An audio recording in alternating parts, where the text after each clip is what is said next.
I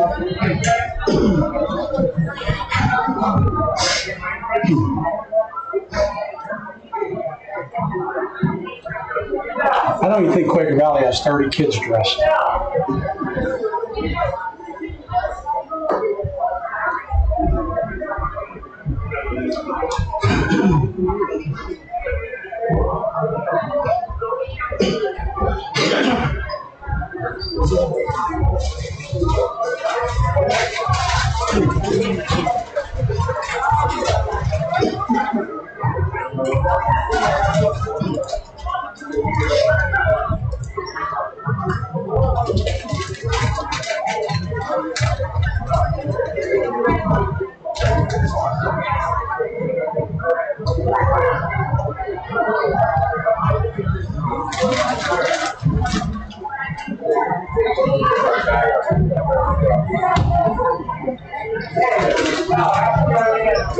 Number 9, you know, Nine? we also do that class, number 1, where kid were late 6-7-4, Mason deep, second quarter of the first game, separated his elbow, pass.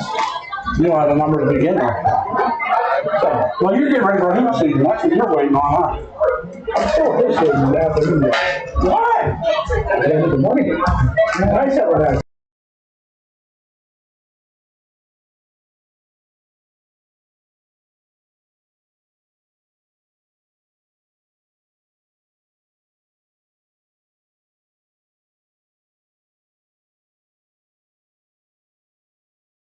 That's Paul. If you have any, need any info on Quaker, we can go. Oh, okay. There's some names on that there. Ladies and gentlemen, please welcome senior drum maker Tony Hurley, Right, guys. AC1 Central Valley Junior.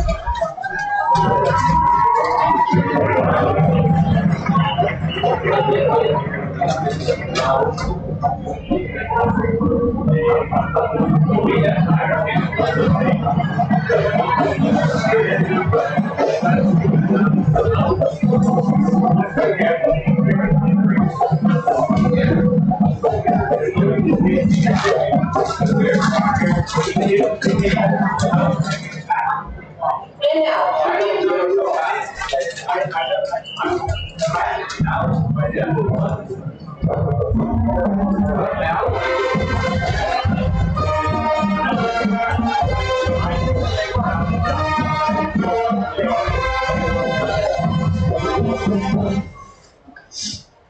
we begin this evening with a patriotic medley called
Yeah, doing fine.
Tom, who's your head coach?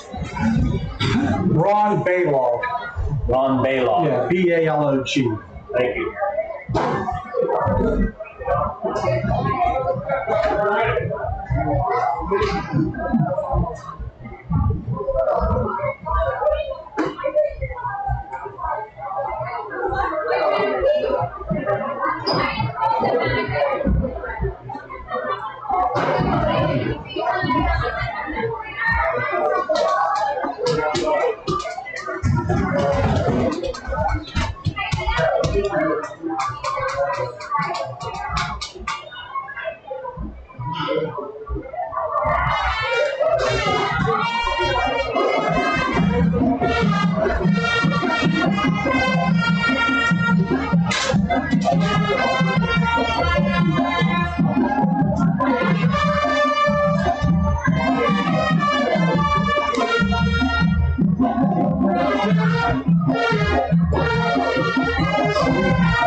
Ladies and gentlemen, and welcome to Varsity Stadium.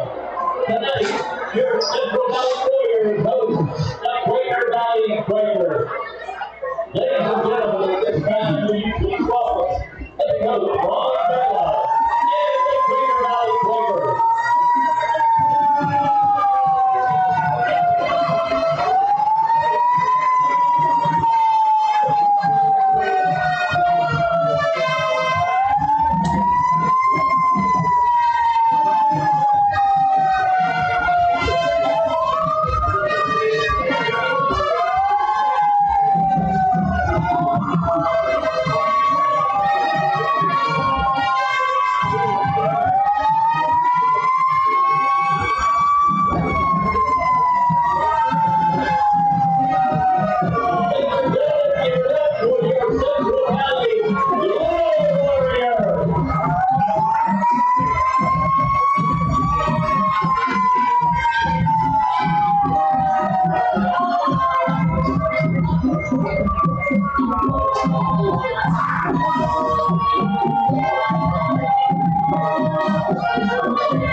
Winners of 17 in a row, your defending WPIL PIAA state champion and the #1 team in the state of Illinois.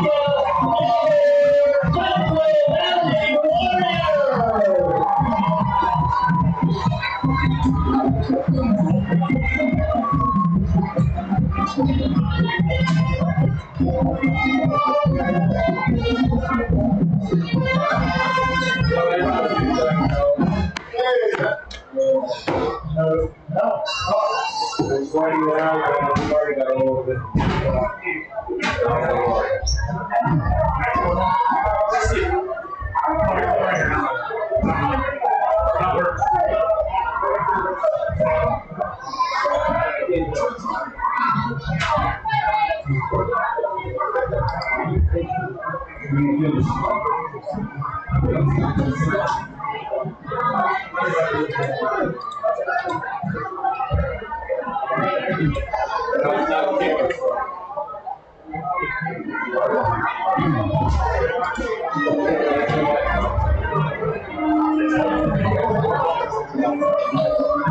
do you want to go on? As soon as they do the coin toss, about a minute, move it on a second. Is that right? Yeah.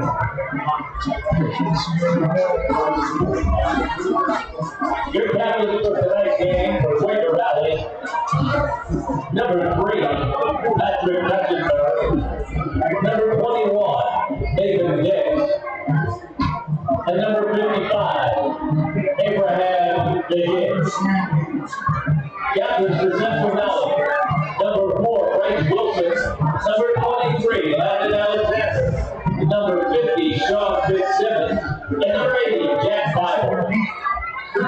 The officials for tonight's game, the side judge is Quinn Alexander. The field judge is James Healy. The line judge is Julian Underwood. The linesman is Cam Giddo. The umpire is Dave McHenry. And the referee is Tim Lee. Yep.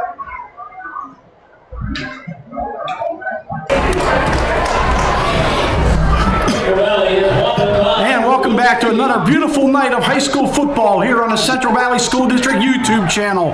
Tom Hayes with you tonight as your Central Valley Warriors take on the Quaker Valley Quakers, and finally a conference game for the Warriors as they get Northwestern 6 3A conference play underway after a 5-0 start in exhibition games. The Warriors have won the toss and as always have deferred the kickoff to Quaker Valley.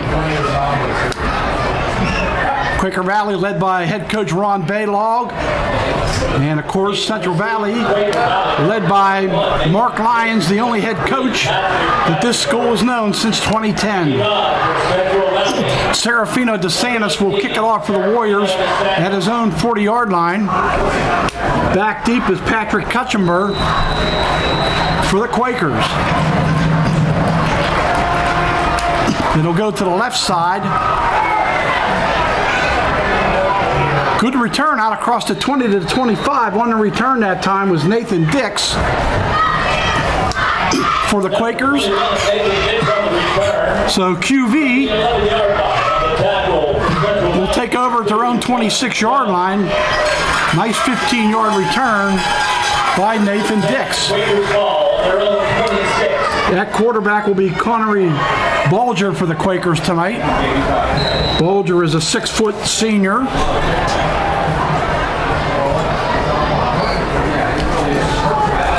Jacob Pickett comes wide to the left as Bulger is out of the gun. Inside handoff, no gain at the line of scrimmage, and that Central Valley defense very stout up the middle as always. On the stop for the Warriors is Jack Bible, and also Brett Fitzsimmons in on the stop. No gain on the play. 2nd down, 10 to go. I want to thank Eddie I. Miller running all the controls here tonight for our YouTube channel. 2nd down, 10 to go for the Quakers. Low snap, and they're just going to have to throw the ball away. Good job by Bulger to get rid of the football. As I said, a low snap almost caused a turnover. Central Valley 5-0 in the season. They defeated Newcastle 56-7 last Friday night here at beautiful Sarge Albert Stadium. Quaker Valley took it on the chin to Aliquippa 62-0. Quaker Valley 1-4. Their only win on the year was against Brentwood early in the year, 16-12.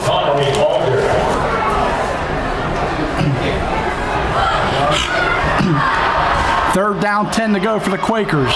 Inside handoff, good return, good run up the middle by Kutchenberg, and Patrick Kutchenberg is going to be short of the first down though, and the Quakers will have to kick it away.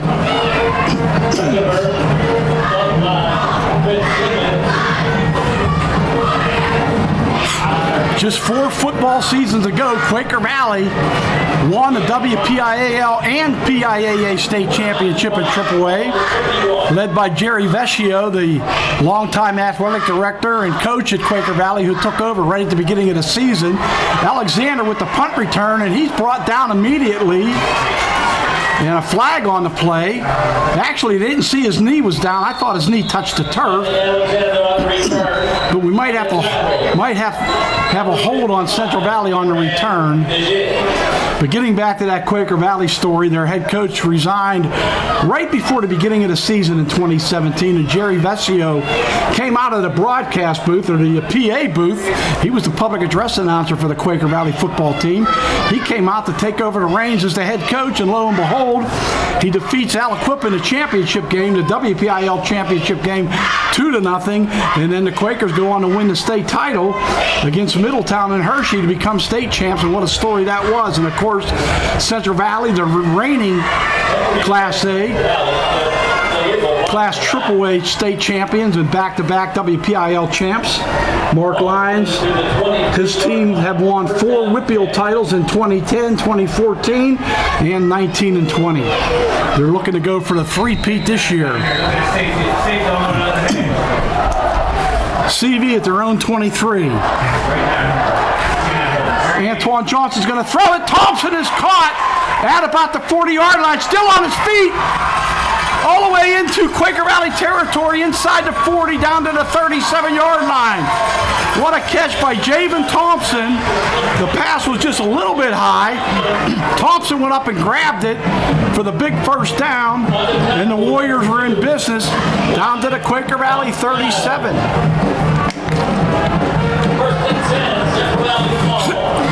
That's the 10th catch on the year for Javen Thompson. Now we got another whistle. Looks like motion on the play. It will go against the Warriors. Against Central Valley. First down, 15. Ball's put back to the 42-yard line.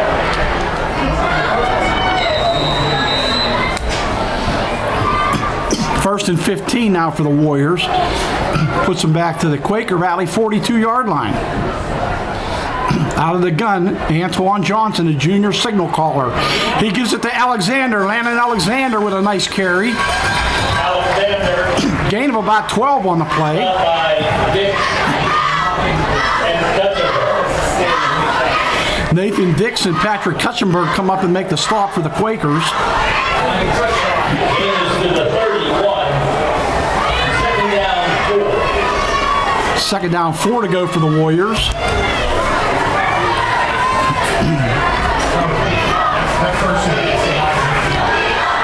Johnson's going to throw for it. Beautiful defensive play by Dominic Fox-Giles. Jennifer Jones is incomplete, broken up by Fox-Giles. Dominic Cox-Giles, only a freshman, got over there and got a hand on the reception, the possible reception to break it up. 4 down territory regardless for the Warriors with a 3rd and 4 at the Quaker Valley 31. Another beautiful night weather-wise for high school football in the Valley. Motion goes Bible. Hand off to Alexander. No, now they fake it to Alexander. They throw it to Bible. Bible's out on the left flank. He's going to go into the end zone for the Warrior touchdown. Jack Bible, he had 2 touchdowns last week, and he's got one here. 31-yard reception for Jack Bible, thrown by Antoine Johnson.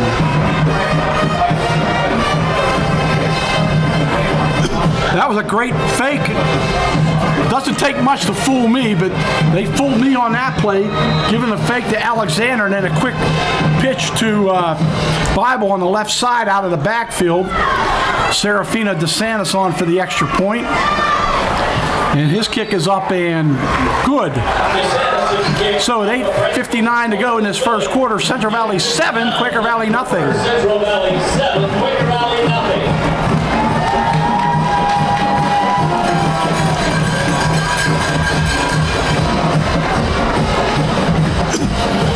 So unlike last week when Central Valley got a little bit of a slow start on offense in the first quarter against Newcastle, they came out this time, started at their own 23-yard line, marched right down the field for the 31-yard touchdown catch by Jack Bible, the fine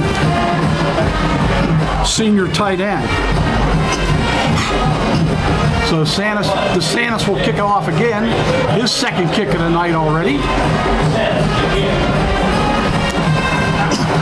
Senior quarterback linebacker Matt Merritt, not in uniform tonight. He's in his street clothes, trying to nurse that high ankle sprain.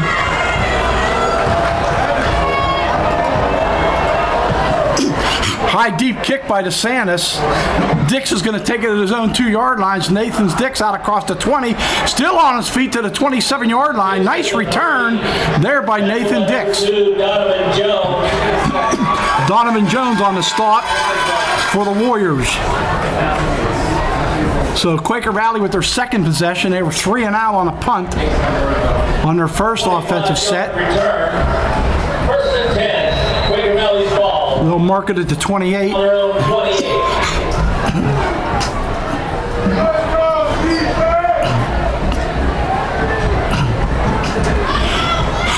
Empty backfield for Bolger.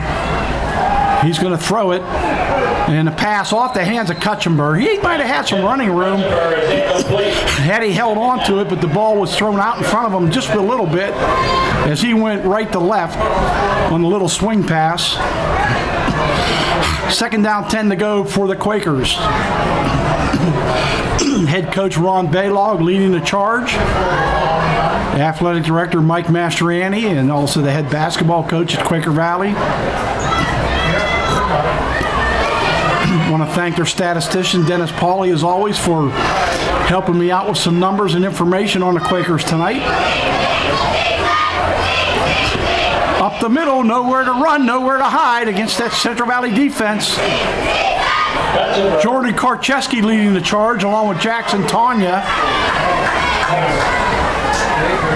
By number 67, Jordan Karcheski.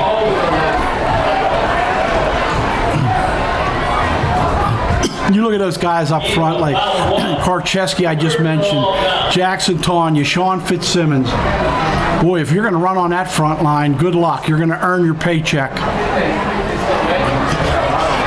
They'll give them a gain of 1. Third down, 9 to go for the Quakers. 8 minutes to go in this first quarter. 7-0 Warriors. Kutchenberg to the outside, and he is brought down by Jack Bible. Brought down by Jack Bible. Jack Bible, very active linebacker. And another 3 and out for the Quaker Valley Quakers. Back deep will be Landon Alexander.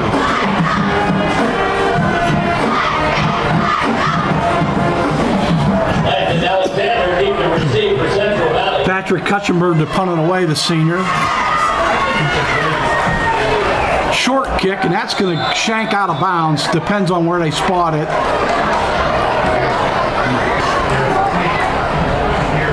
And still trying to decide. Looks to be about at the Quaker Valley 45-yard line. So the Warriors will have excellent field position at the Quaker Valley 45. On the Quaker Valley 45. Warriors already leading at 7-0.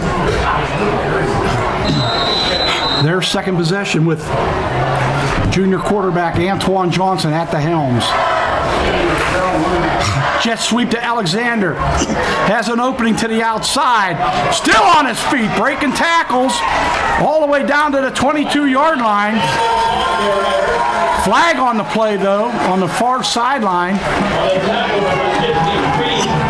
So this may come back. Flag thrown right in front of the Quaker Valley bench.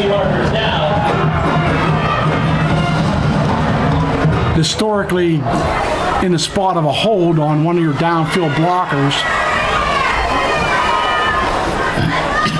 And the Warriors are walking back, so they clearly think it's against them.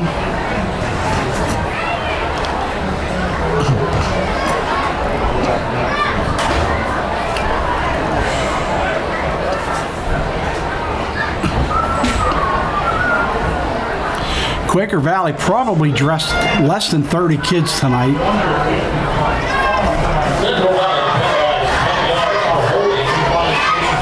Well, they most definitely dressed less than 30 as I give a quick count to it.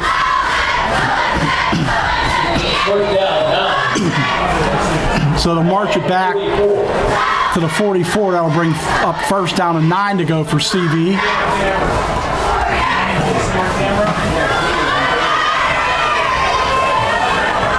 Alexander with the first down and a lot more. Alexander into the secondary, and he's into the landing zone. Touchdown, Alexander. 44-yard run.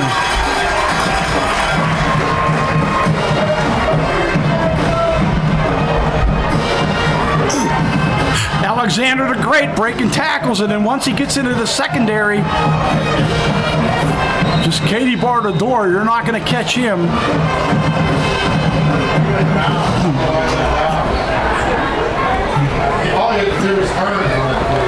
DeSantis on with the extra point. That kick is up and good. 14-0 Central Valley with 6:54 left in this first quarter.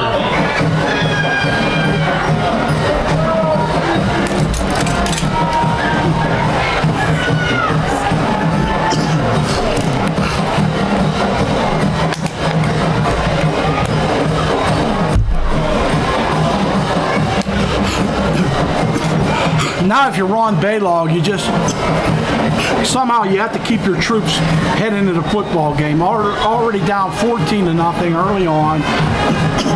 You've had 2 drives that have ended in a punt, 3 and out on both series, I should say. And again, DeSantis will kick it off from his 40.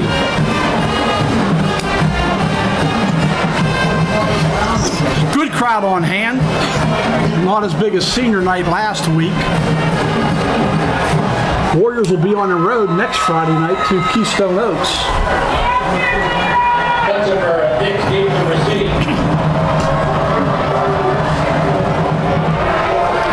Deep kick. Dix at his own one's going to take it there. And he's got great room to the outside and knocked out of bounds by the kicker, Serafina DeSantis, with the touchdown-saving tackle at the 43-yard line. 41-yard line, out to the 42. 41-yard return. Quaker Valley saw first and 10 on their own 42. So good thing Nathan Dix didn't miss the bus from Leetsdale tonight, because he's been their only offense and it's been on kickoff returns.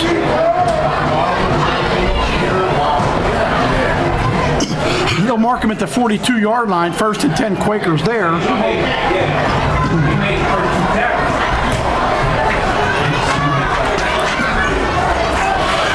Cutchenberg the ball carrier, maybe a gain of 1.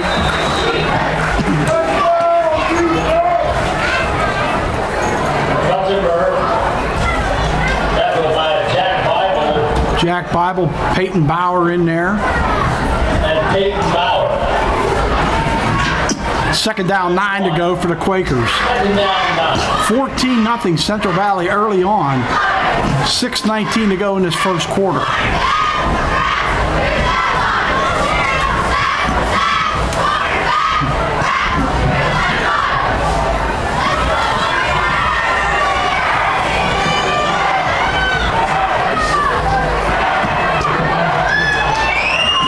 Inside handoff again to Cutchenberg.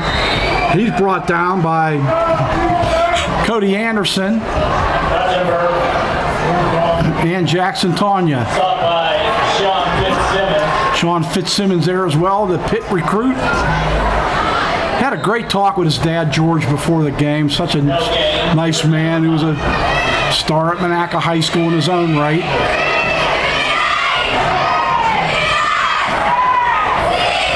Third down, 9 to go for the Quakers. They have yet to move the chains on 3 possessions.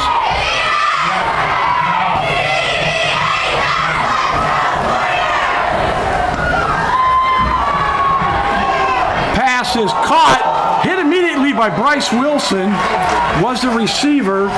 That was Gavin Eschenbaugh. Eschenbaugh short of the first down. Gavin Eschenbaugh. That's a good one-on-one tackle by Bryce Wilson.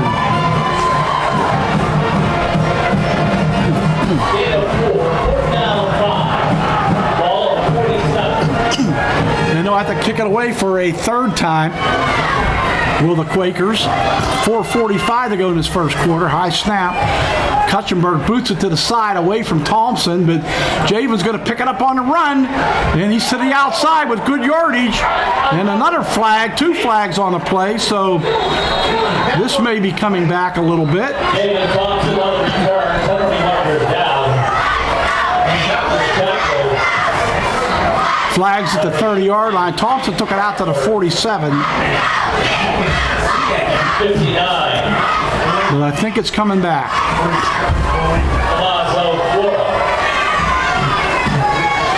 And the Warriors again marching backwards.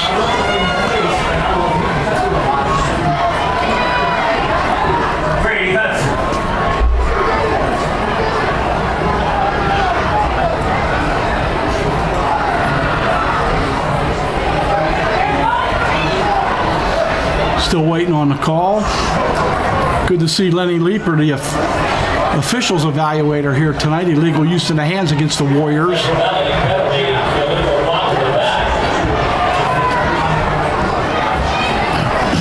This is going to put the Warriors all the way back to their own 20-yard line. Warriors ball, 1st and 10 on their own 20. Their first drive started at the 23, so this is only 3 yards worse.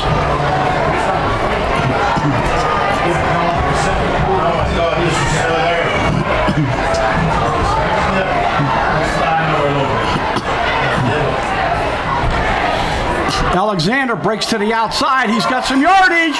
He's into the secondary. One man to beat. Does he get a block? Yes, he does. Landon Alexander goes coast to coast like butter on toast. 80-yard touchdown run for Landon Alexander.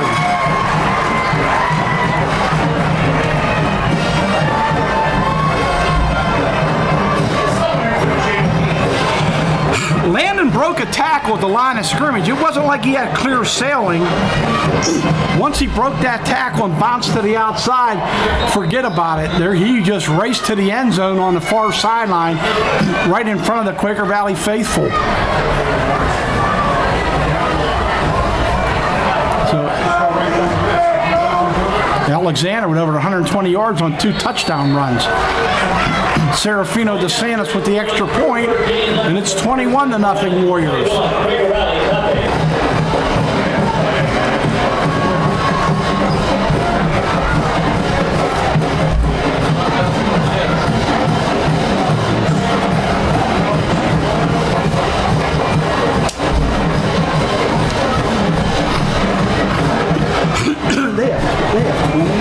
have 23 kids.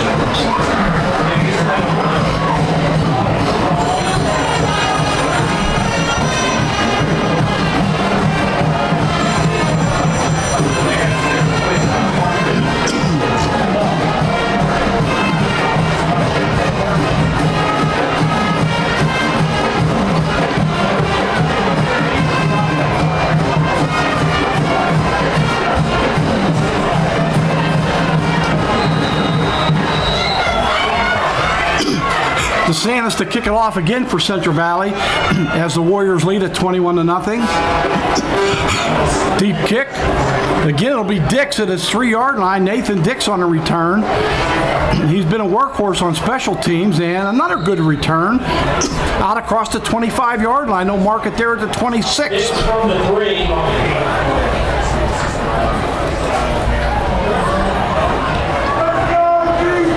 See where they spotted at the 26. Gets out to the 26-yard line. 1st and 10.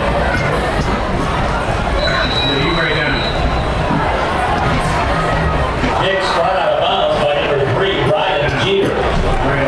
1st and 10. Quakers ball on their own 26. Quaker Valley dressing under 30 players tonight. You just feel for them. You just don't have the numbers to work with. And Ron Baylog is one of the great gentlemen in high school sports.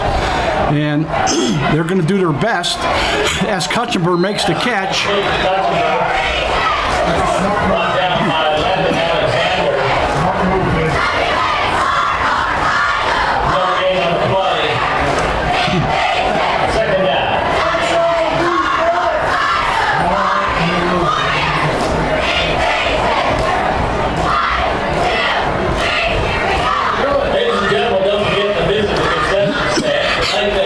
Second down 10, no gain for Cutchenberg. Chick-fil-A, Happy Days Pizza, and much more. Second down 10 to go for Quaker Valley.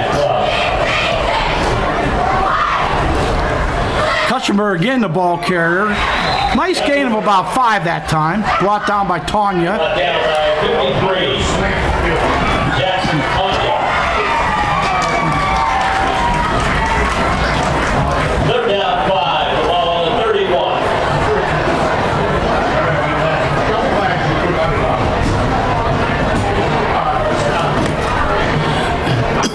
Third down and 5. Let's see if the Quakers can get their initial first down of this football game.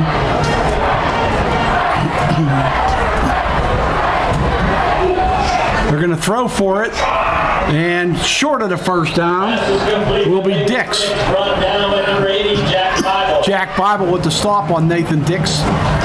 It'll be 4th and 4 to go. They'll have to punt it away again. 4th down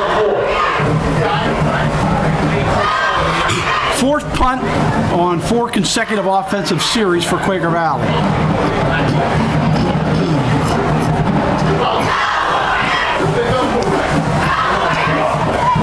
Cutchenberg's going to take off with it. Now he kicks it. And kind of a weird kick off the side of his foot. That might go as about a 5-yard punt, if that. I thought he was going to take off. He probably had enough room to take off and pick up the first down, but he saw a little bit of an opening to try to kick it, and it didn't even get back to the line of scrimmage, the original line of scrimmage. 1st and 10, Central Valley's ball to Quakers. So Central Valley at the Quaker Valley 36-yard line. The Warriors in business again.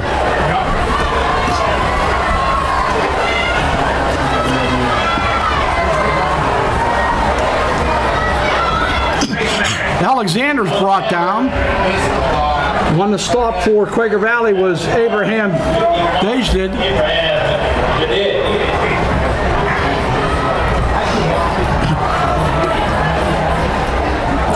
First time landed.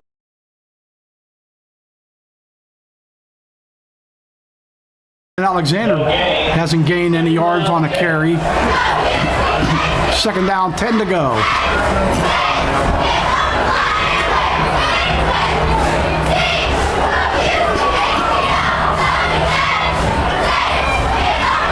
Alexander on the inside handoff. He's got the first down. I think Landon was a little frustrated. He got stopped on that first down carry. And he moves the chains here. 1st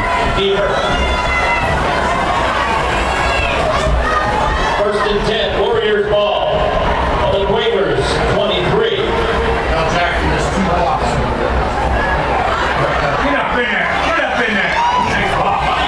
To the outside, still on his feet, and a possible late hit on Alexander. He got hit when he was down, I thought. Johnson's pass is complete to number 21, De Niro Simpson. Actually, that was De Niro Simpson on the catch. Ambridge leads Hopewell 14-0. That is a game of 2 winless teams, I should say. So 1st and goal at the 9 for the Warriors is where they'll mark it.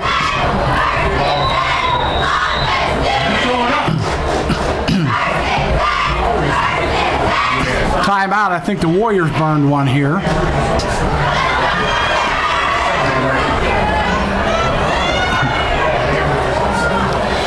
So Ambridge with the 14-0 lead over Hopewell, looking to get Sherman McBride his first career victory as the Ambridge head coach. And if the fine folks at Ambridge stick with Sherman McBride, he'll bring them a winner. It'll take a little bit of time, but Sherman will get the job done.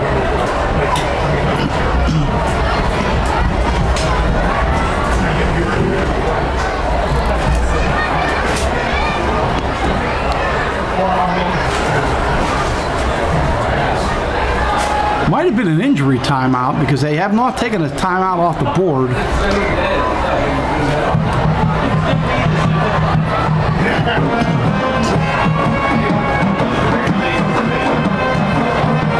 Both teams have gone to their sidelines, so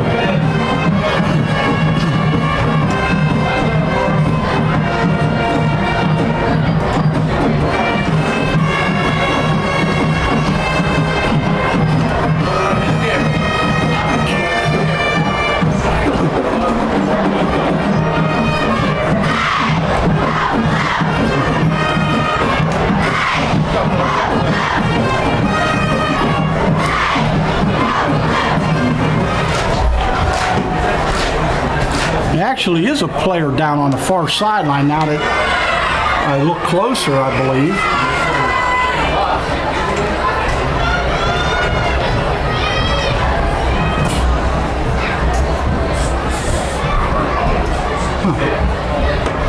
Not a player down there, just doing some house cleaning over there.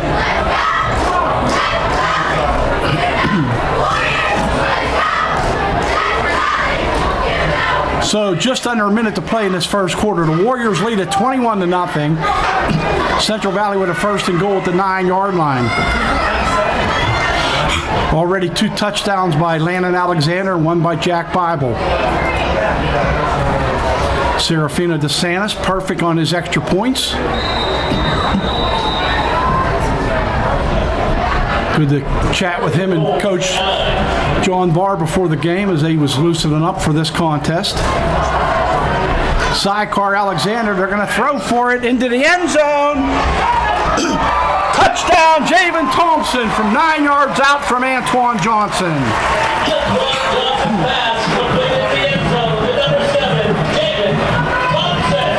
So Javen Thompson, he was jumping Javen that time. He had to out-jump the defender, and he did so to get the Warrior touchdown. Antoine Johnson with a perfect throw, and DeSantis with the perfect kick. That'll make it 28-0 Warriors. 32 seconds left in the first. Central Valley 28, Quaker Valley 0.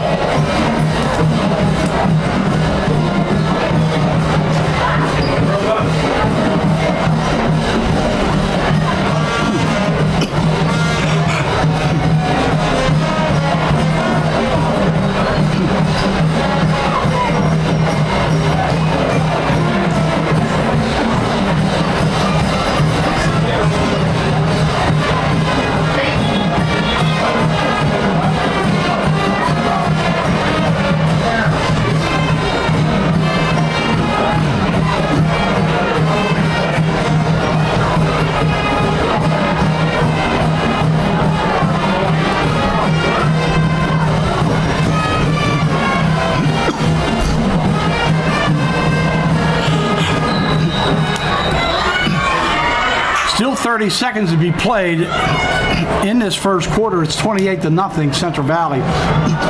The Warriors scored 35 points in the second quarter last week against Newcastle. And again, Nathan Dix up the gut out across the 25, 26-yard line.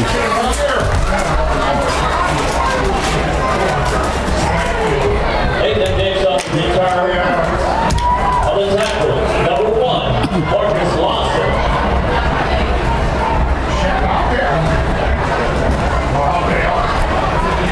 At their own 28-yard line, start the Quakers again. 4 series, 4 punts for the Quakers. 0 first downs.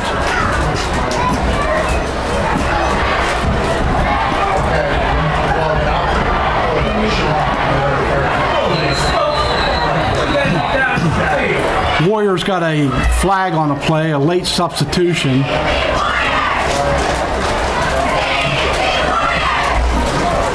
Now, actually, they called against Quaker Valley, a procedure penalty against Quaker Valley, and Central Valley had a defender running onto the field late.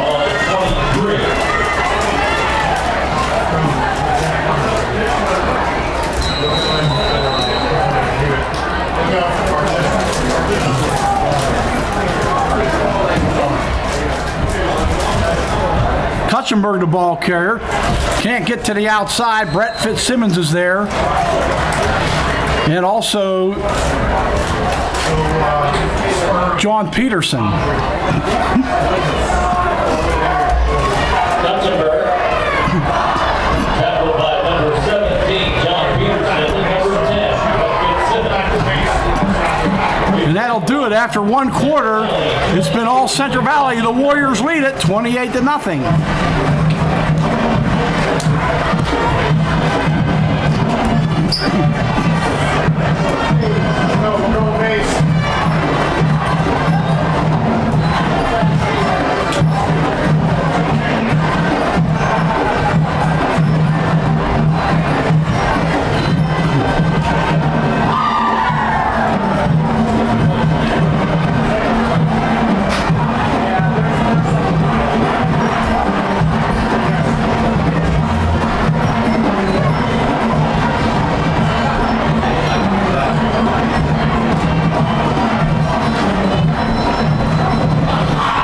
South Fayette leading Moon 7-0 after one quarter. Aliquippa over Beaver 14-0.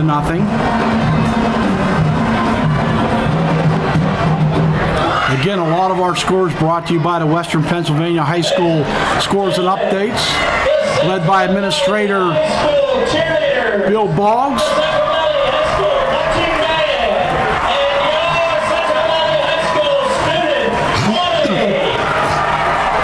I want to thank you for spending your Friday night with us here on the Central Valley School District YouTube website. Your viewing and listening pleasure, at least your viewing pleasure. I don't know if your listening pleasure is too enjoyable, but at least you're getting a good video from Eddie I. Miller and the crew. Second and long, no gain on the play, and I want to thank all of you out there watching. I know my grandkids, Laney, Miley, Parker, they're taking it in. They're Central Valley Warriors. They're part of the Warrior School District here, as they're watching their high school heroes on YouTube television. Third down and long to go for the Quakers, 3rd and 17 to be exact.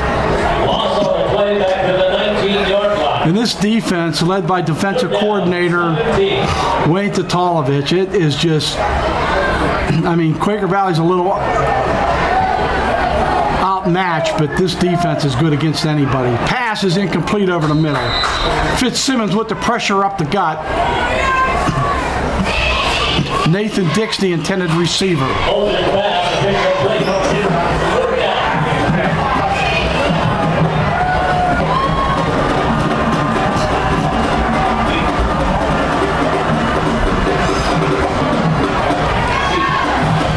And another punt, number 5 for the Quakers. Kutchenberg gets off his finest effort, and it still goes out of bounds before the original line of scrimmage, and a flag back at the where the punt originated, and a little bit of contact on Kutchenberg.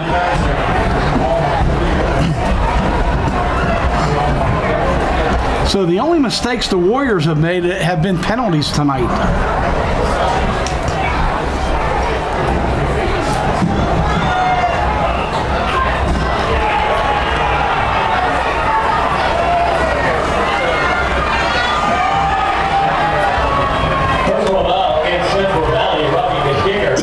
And that's going to be a major one. Automatic first down, roughing the kicker on the Warriors. That'll give them their initial first down of the ball game out to the 34-yard line.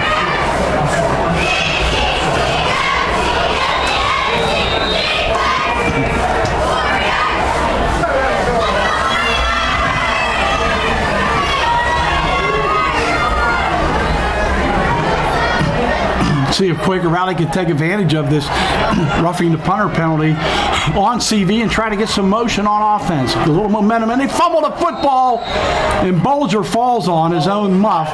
Good snap. I think Bolger was just looking to make a play before he corralled the football. Loss of 4 on the play. Second down, 14 to go for Quaker Valley.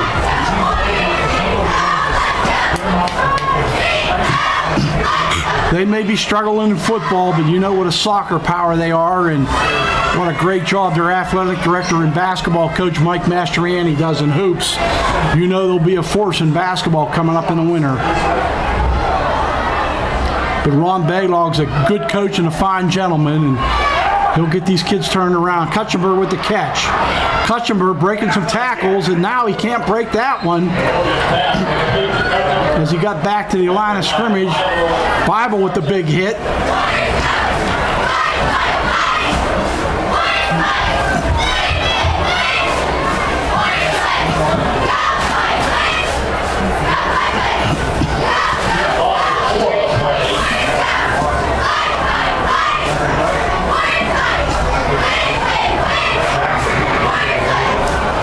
So third down and 17. This has been a story of the night for Quaker Valley. Third and long on every series, just about. They've had a few, maybe 4th and 4s. And Quaker Valley's going to take a timeout to discuss matters.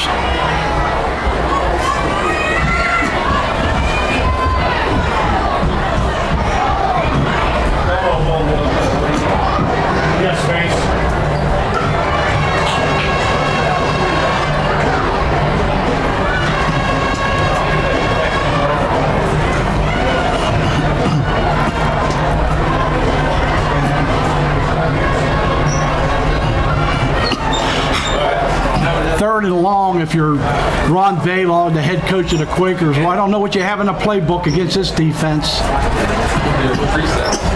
This evening station. I was set up just for you. 9:42 left in this first half. It's 28-0 Warriors.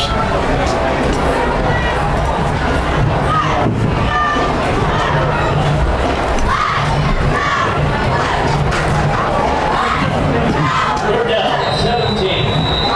Ball at 27.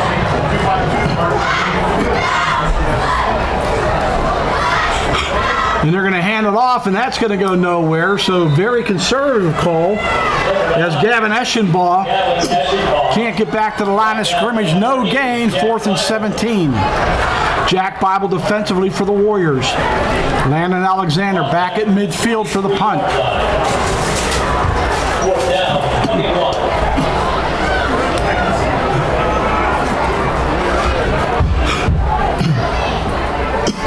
Central Valley roughed the kicker on the last punt, and now another flag on the play. We might have had, well, now they're counting how many bodies are out there. And the second flag is thrown. Quaker Valley had 12 guys on the field, so that's illegal substitution as they try to jettison someone off the field, but not in time.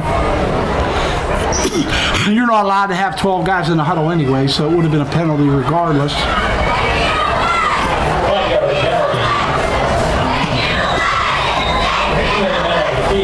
So Kutchenberg will have to kick it away from his 5.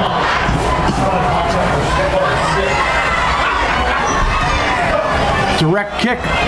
Alexander is going to let it roll. Not quite out the midfield, but a nice effort by Kutchenberg. About a 42-yard punt by Kutchenberg and no return, which is the big stat.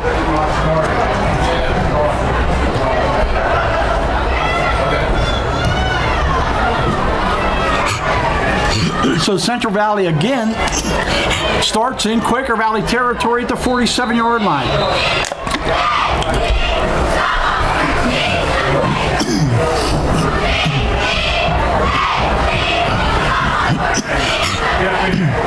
Pass to Thompson. Thompson breaks a tackle, breaks another one. He's inside the 20 to the 15, still on his feet. Javen doesn't want to go down. Now he's finally brought down at the 14-yard line. He is a tough matchup on the outside.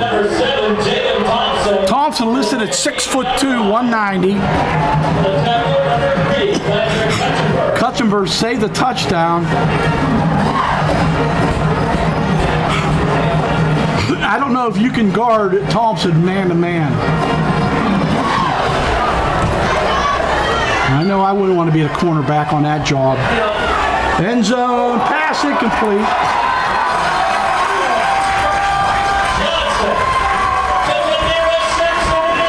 Well, did Simpson catch it? No, he did, yes. De Niro Simpson actually came down with the football. My apologies, De Niro. I thought I saw the ball go off his hands. It went into his stomach for the touchdown. Great high grab as Simpson used his hands perfectly to bring in the catch. De Niro Simpson, the junior, with the touchdown from 14. And the extra point by DeSantis is up and good. So 35-0 in the second half. The mercy clock will run in the second half again for the Warriors as they lead at 35-0.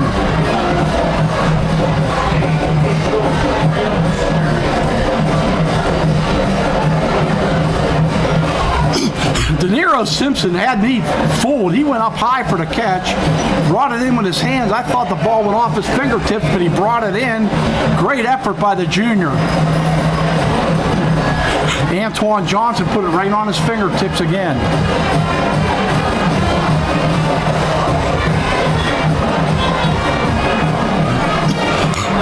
So 8:15 to go in a half. It's 35-0 Central Valley.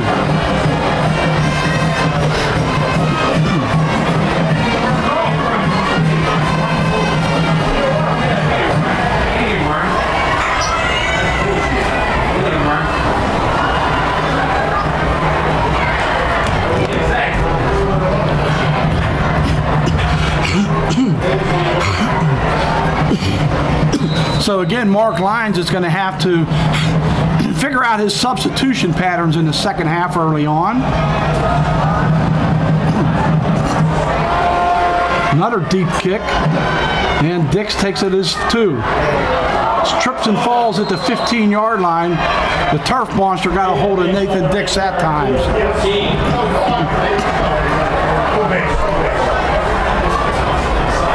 First and 10, Quakers ball. That's the first time that Dix hasn't had a good return on a kickoff. Other number 15.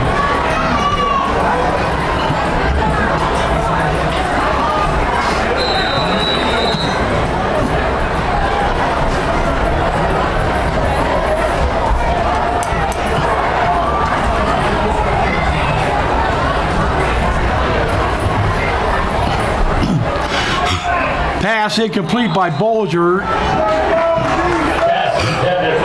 Jacob Pickett, the intended receiver. Second down. Too high for him.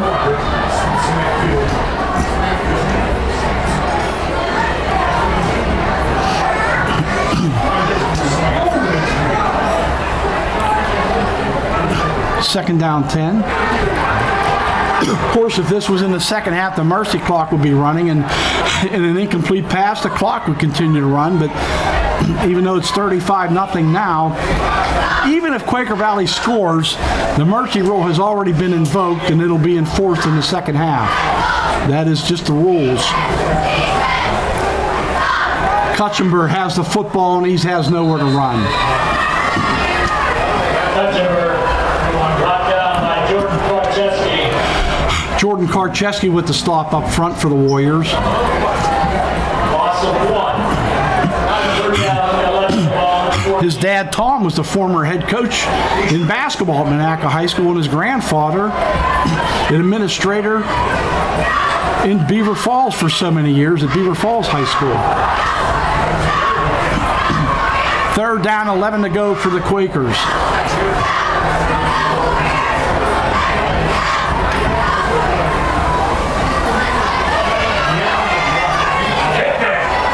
Dix with the catch, and Nathan Dix has the first down for the Quakers. Bolger's pass is on the money out to the 38-yard line. Nathan Dix has been the man tonight for Quaker Valley. And a nice toss by the quarterback, Connery Bolger.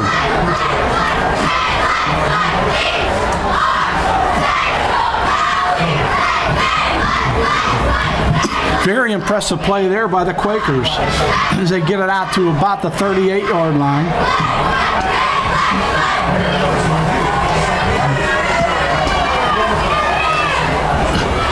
Kutchenberg up the middle. No gain on the play. Bunch of Warriors there. Tyler Costanza on the stop for Central Valley, one of the new numbers out there. Matt Jerovac as well with the stop. Already seeing some new jerseys on defense for the Warriors. And Jackson Fonda. Second down 9.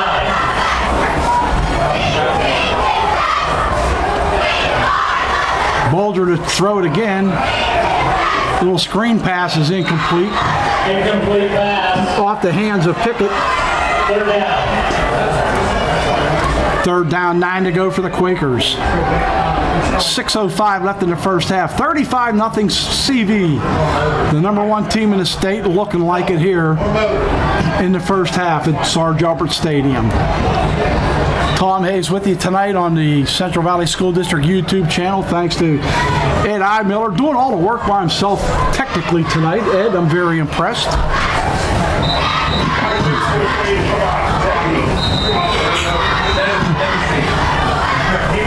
Third down and 9 to go. Ron Baylog having a problem getting a play into his players. Still 10 seconds on the play clock. They have plenty of time to get it organized and call play. Dix in motion. They'll give it to Kutchenberg. And he goes nowhere. Big hit up front. Jerovac with the stop. Echoed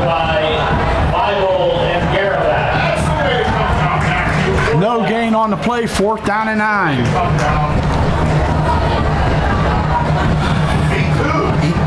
Punt number 6 for the Quakers.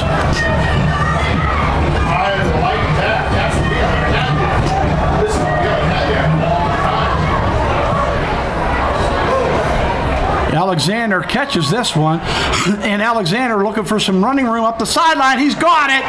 He just needs one block, and that's going to come back. It's going to be a touchdown, but a clear block in the back by the Warriors at the 40-yard line. I don't even think he needed to make that block because he had the angle on Kutchenberg.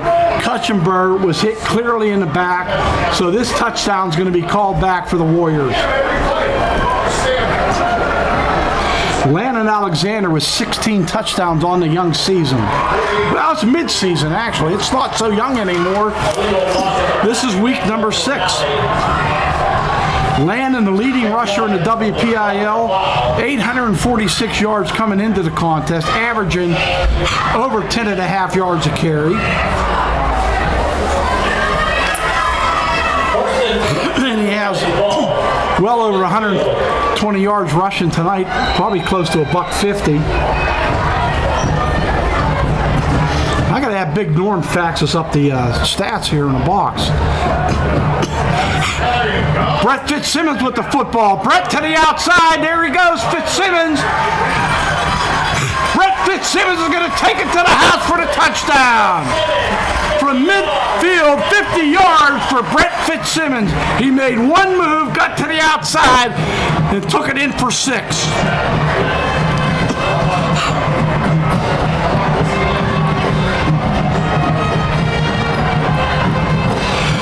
There's a kid that has been biding his time behind Landon Alexander and gets an opportunity and takes it in from 50 yards out for the Central Valley touchdown.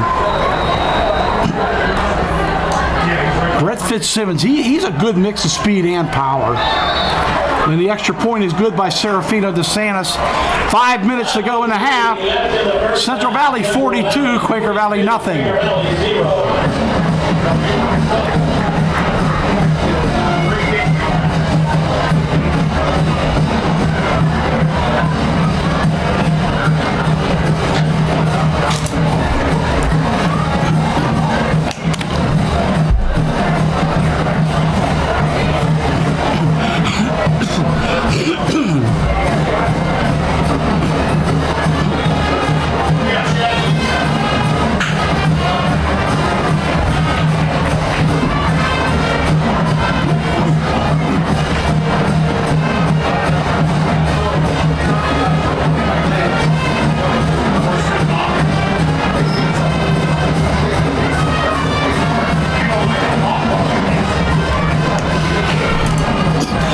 So Serafino DeSantis getting a workout on extra points and kickoffs. So get out your 50-50 tickets.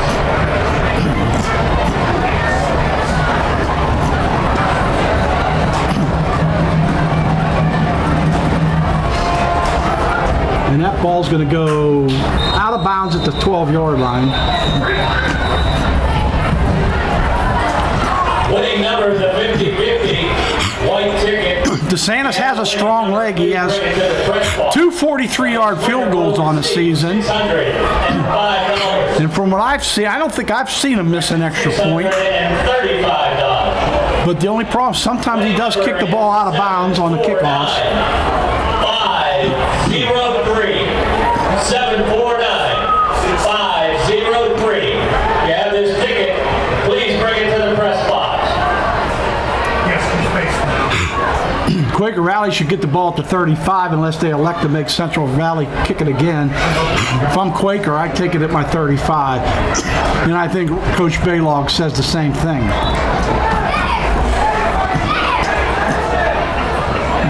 Quaker Valley opts to take the ball on their own 35. First and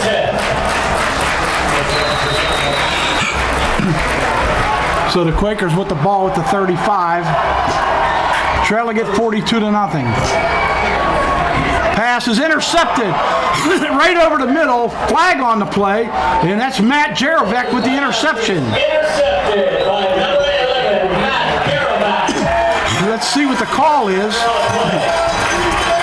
There was a flag thrown early on.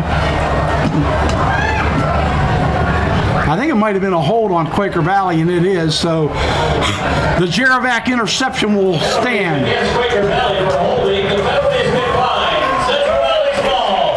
First and 10. The ball resting on the 32. After the Jerovac interception, first and 10. Central Valley at the 32-yard line.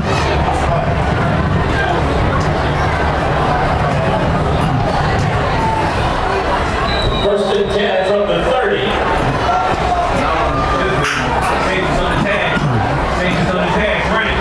Johnson's going to throw it, has a man. Touchdown, Jeter. Rylan Jeter with the touchdown. Johnson, the Jeter, 6. That from 32 yards out.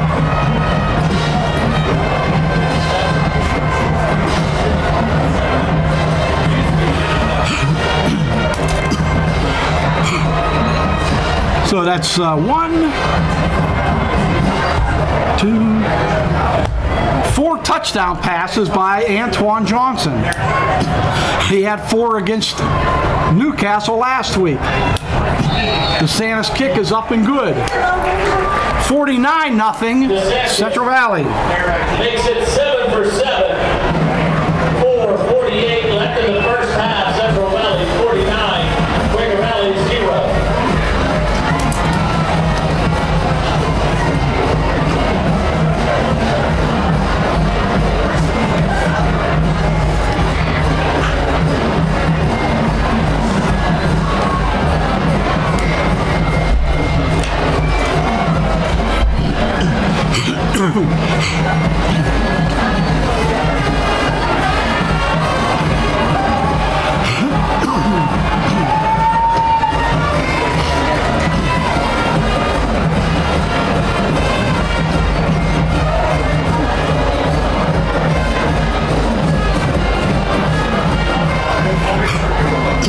Central Valley with a 49-0 lead with 4:48 to go in the first half.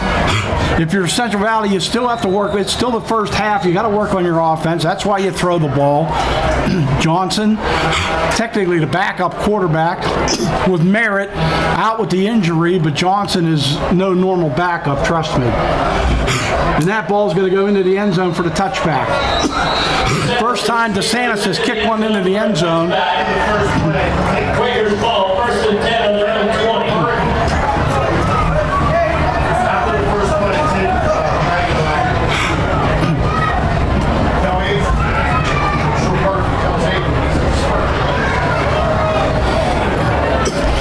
Well, see how the Warriors or the Quakers playing here at the end of the half with 4:48 to go. Trailing at 49-0.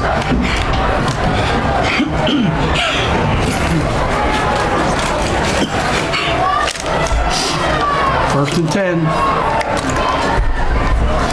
Out of the gun, Bolger has nowhere to run. Now he takes off, and he doesn't get back to the line of scrimmage. Jerovac with the stop. Number 13, Abram Tatalovich. Abram Tatalovich as well on the stop. Second down, 11 to go.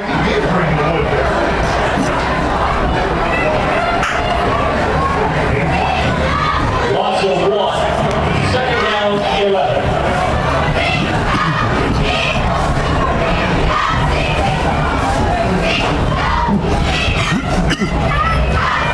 Kuchenberg up the middle, he gets maybe a yard. Kuchenberg, tackled by 56, Tyler Costanza. Tyler Costanza with the stop for the Warriors. Third down, 9. Ball on the 21. Only a sophomore. Still good size, 6'1", 252.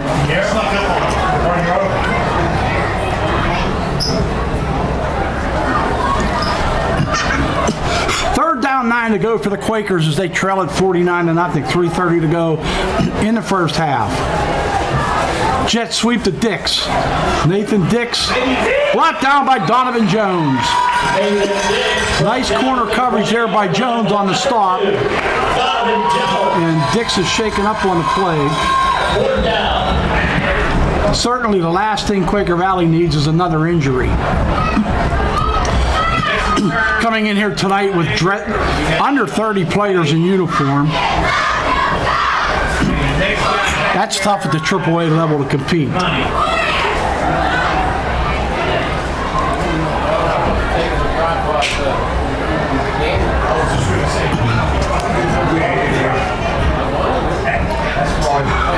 Dix has played his heart out on kick, special teams, and offense, and defense as well. He's been all over the field for the Quakers.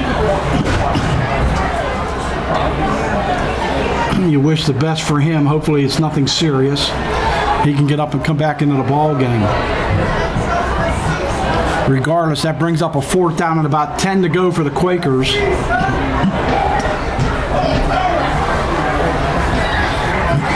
Good to see Dix off the turf here at Sarge Alberts under his own power. Yeah, it looks like a right ankle injury possibly. He is gingerly walking off the field.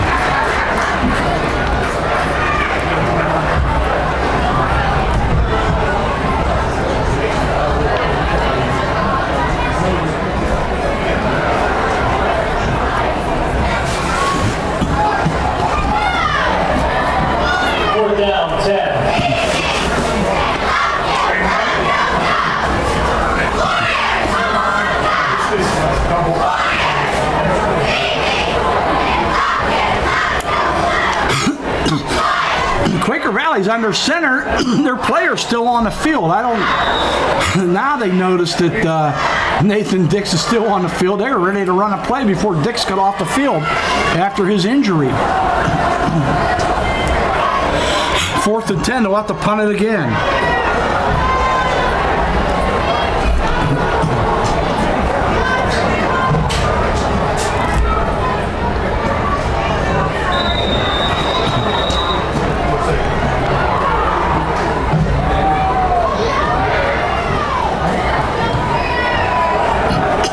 Cutchenberg's kick's going to go out of bounds again on the near sideline. De Niro Simpson was back deep.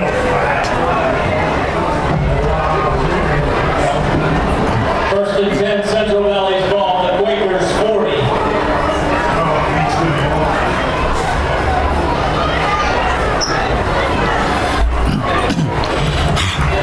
CV will have the 1st and 10 at the Quaker Valley 40-yard line.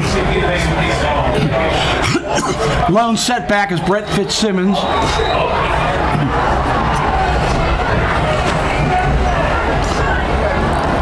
Inside handoff to Fitzsimmons. He's into the secondary for the 1st down, breaking tackles. Inside the 20 to the 17. That, to me, just looks like a tired defense on that play. Great running by Fitzsimmons, but this Quaker Valley defense has been on the field far too long because their offense I think only have 2 first downs in the first half.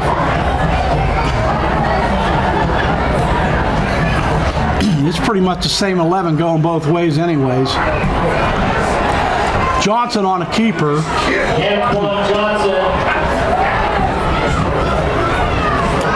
Last week we saw Stephen Rutherford at quarterback for Central Valley, only a 9th grader. We'll see a lot of clean blue jerseys in the second half, I'm sure. We already see some new ones out there now.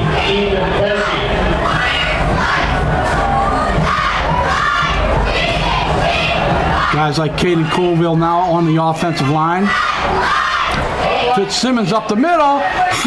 Brett Fitzsimmons, he got into the end zone for the touchdown from 12 yards out.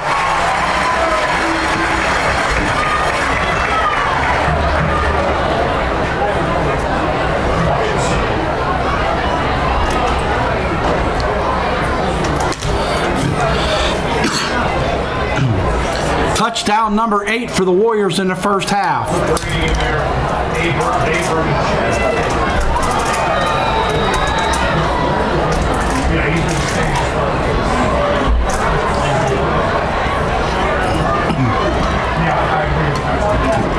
DeSantis on the extra point. It's up and good. 56-0 Central Valley. 2:02 left in the first half. Central Valley 56, Quaker Valley 0.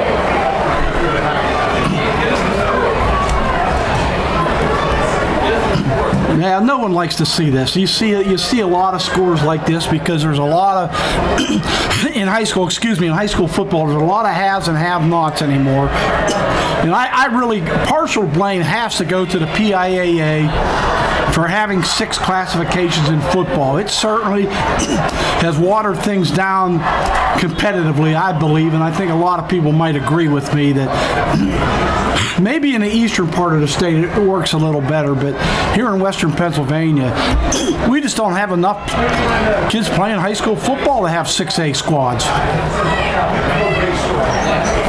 Now, I know I'm an old man, and I probably sound like one, but I do like tradition and would love to go back to 4 classifications at some point, but just don't see it happening due to the PIAA guidelines.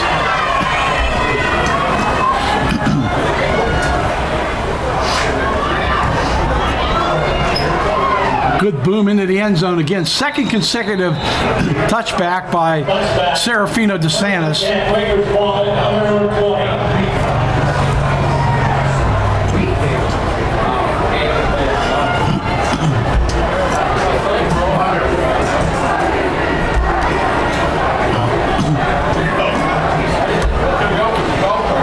Minutes left in the half.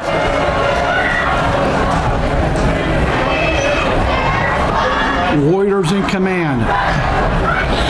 56-0.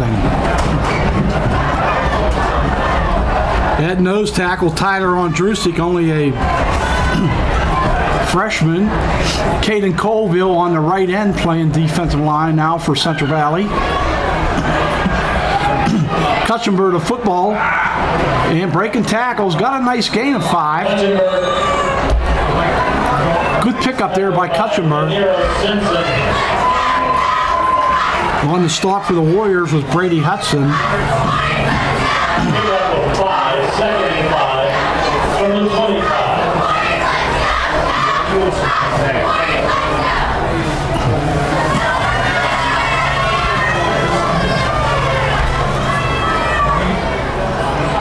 Things will get a little tougher for the Warriors next week as they travel to Dormont Stadium to face Keystone Oaks.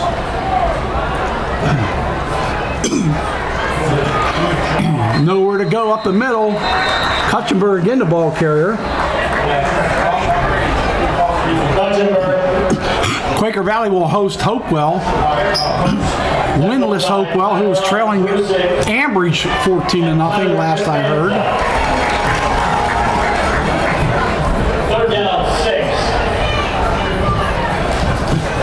Third down, 6 to go for the Quakers.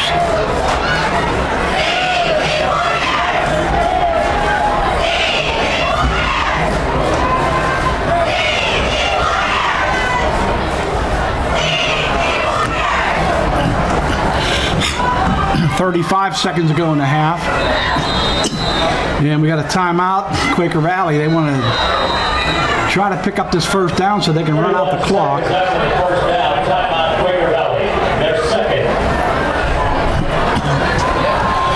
Well, you give Ron Baylog and his staff credit with under 30 kids dressed, with the amount of cancellations that we've seen this year because of COVID and injuries and lack of numbers.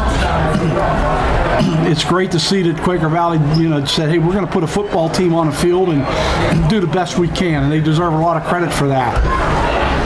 You come up with about 25 kids dressed against a Central Valley team that's #1 in the state, who dresses over 60 kids. This had mismatch written on it, and Central Valley, not reading their press clippings, they went out and got the job done in this first half, offensively and defensively. Connery Bolger's going to throw it. Has a man open. Kutchenberg with the first down. Out across the 40 to 45, 50. The longest gainer of the ball game for Quaker Valley into Warrior territory for the first time on the night. Bolger's pass is complete with Kutchenberg. On the tackle, number 13, Abram Tatalovich. Quaker Valley will take another timeout. They would love to get on the scoreboard going into that halftime break. They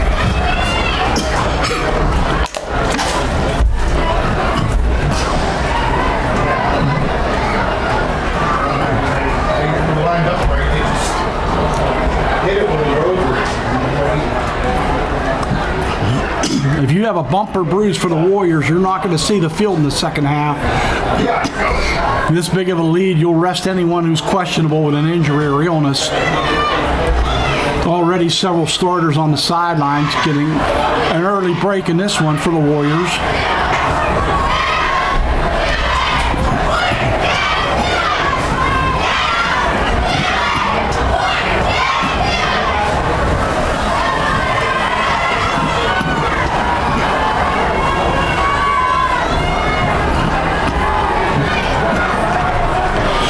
We invite you to stay tuned and watch the performance of the Quaker Valley Marching Band and also Wendy Lewis's Central Valley Marching Warriors, as they always put on a first-class halftime show here at Sarge Alberts. Pass is caught by Kutchenberg. As Bolger was hit, Kutchenberg still on his feet and out of bounds with 8 seconds to go in the half. So they'll have at least one more play to score before the halftime break.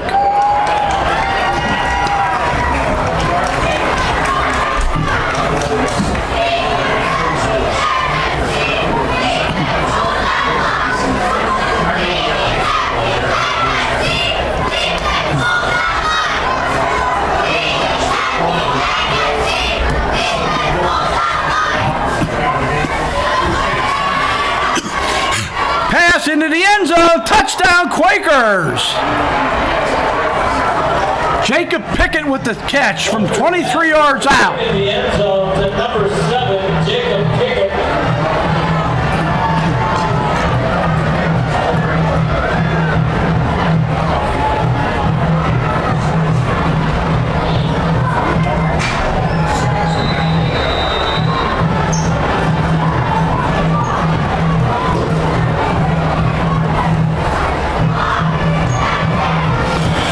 So CV, or Quaker Valley, I should say, finally on the scoreboard. A lot of new players in on that defense, but still a great drive by the Quakers. And their extra point is up and good. They were all on that side. Number 5, Marcus Ritchie's the holder, and number 8, Grant Williams is the kicker. It is up and good. Grant Williams with the PAT. First half, Central Valley 56, Quaker Valley 7. So make it 56-7. Central Valley still well in command. And they'll also receive the second half kickoff. As always, when Mark Lyons wins the toss, he defers.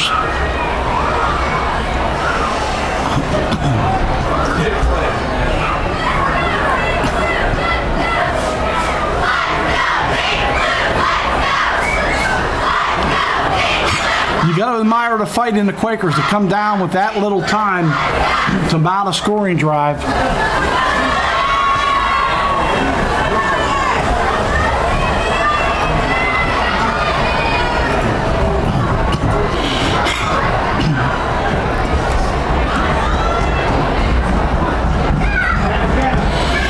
2 seconds ago, I think if you're Kutchenberg, he's kicking off, you just squib it right down the middle and try not to give up a big return if you're Quaker Valley. Because you want to feel good about yourself going to that halftime break with that touchdown. Alexander and Fitzsimmons need to receive. Patrick Kutchenberg kicking off.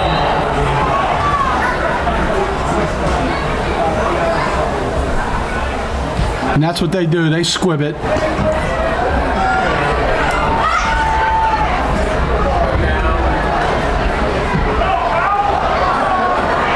on his feet. Good return by, I believe that was Kyle Shad.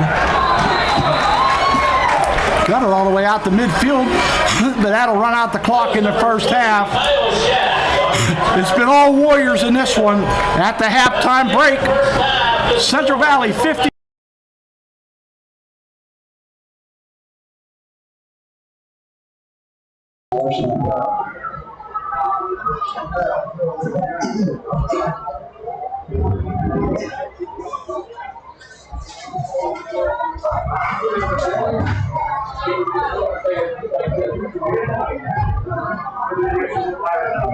Yeah.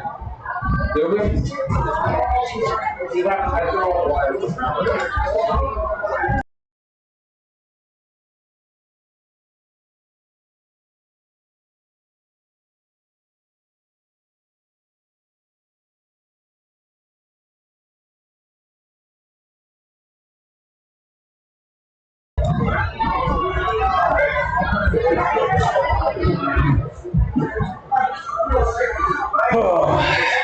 That's about what we expected, right? Yeah, pretty much.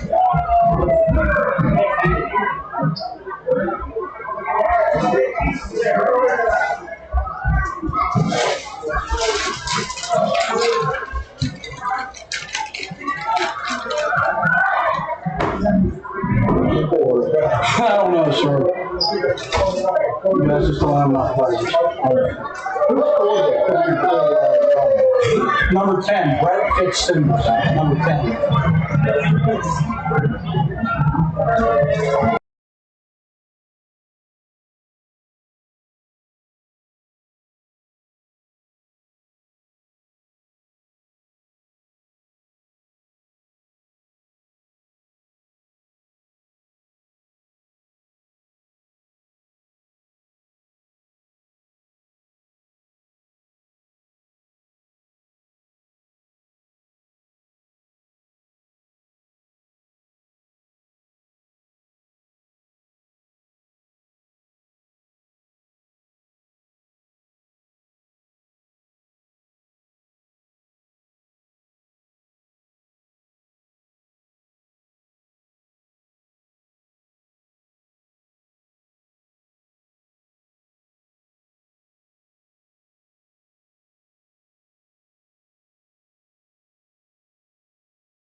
for second half action. Central Valley with a large lead, 56-7.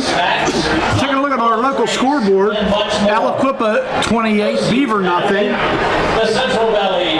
At the half, Moon 14, South Fayette 7. At the half, Beaver Falls 26, New Brighton 12. At the half, Stowe Rocks 50 and Southside nothing. At the half, Cornell 7, Union 6. And also at the half, Mohawk 15, Riverside nothing. And we're underway, second half, as the ball will be returned by the Warriors. Thought it was going to go out of bounds. And the returner gets out across the 30-yard line.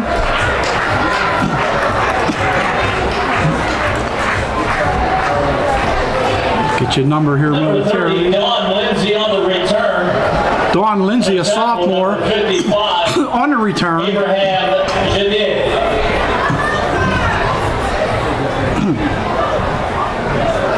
First and 10, Central Valley's ball on their own 34. The freshman will be a quarterback, Stephen Rutherford. So Rutherford with the start right off the bat here in the second half. Inside handoff, no gain on the play. Number 20, Kyle Shad. That was Kyle Shad. Tackled by 55. Good stop there by Abraham Dejid.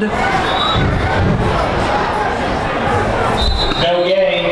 Second down 10. A reminder, we are in a mercy rule, so the clock will run continuously except for timeouts and penalty calls and injuries.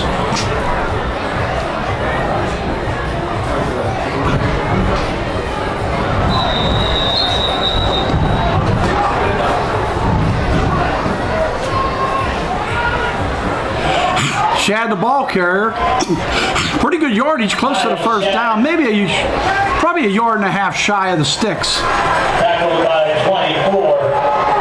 Jack Dyer. Kyle Shad is a senior, backup running back. In 9. Third down 1. Cole Hiltz into the lineup now for Central Valley. Try to keep up with all the number changes for you throughout this second half as many Warrior starters are on the sidelines. Their night is done. Their work is done for the night, I should say. Pass complete. Rutherford's pass is complete. That's going to be a Warrior touchdown. Brady Hudson on the reception.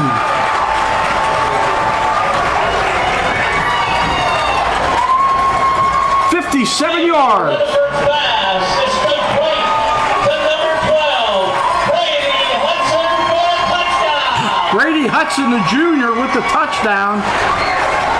Thrown by Stephen Rutherford.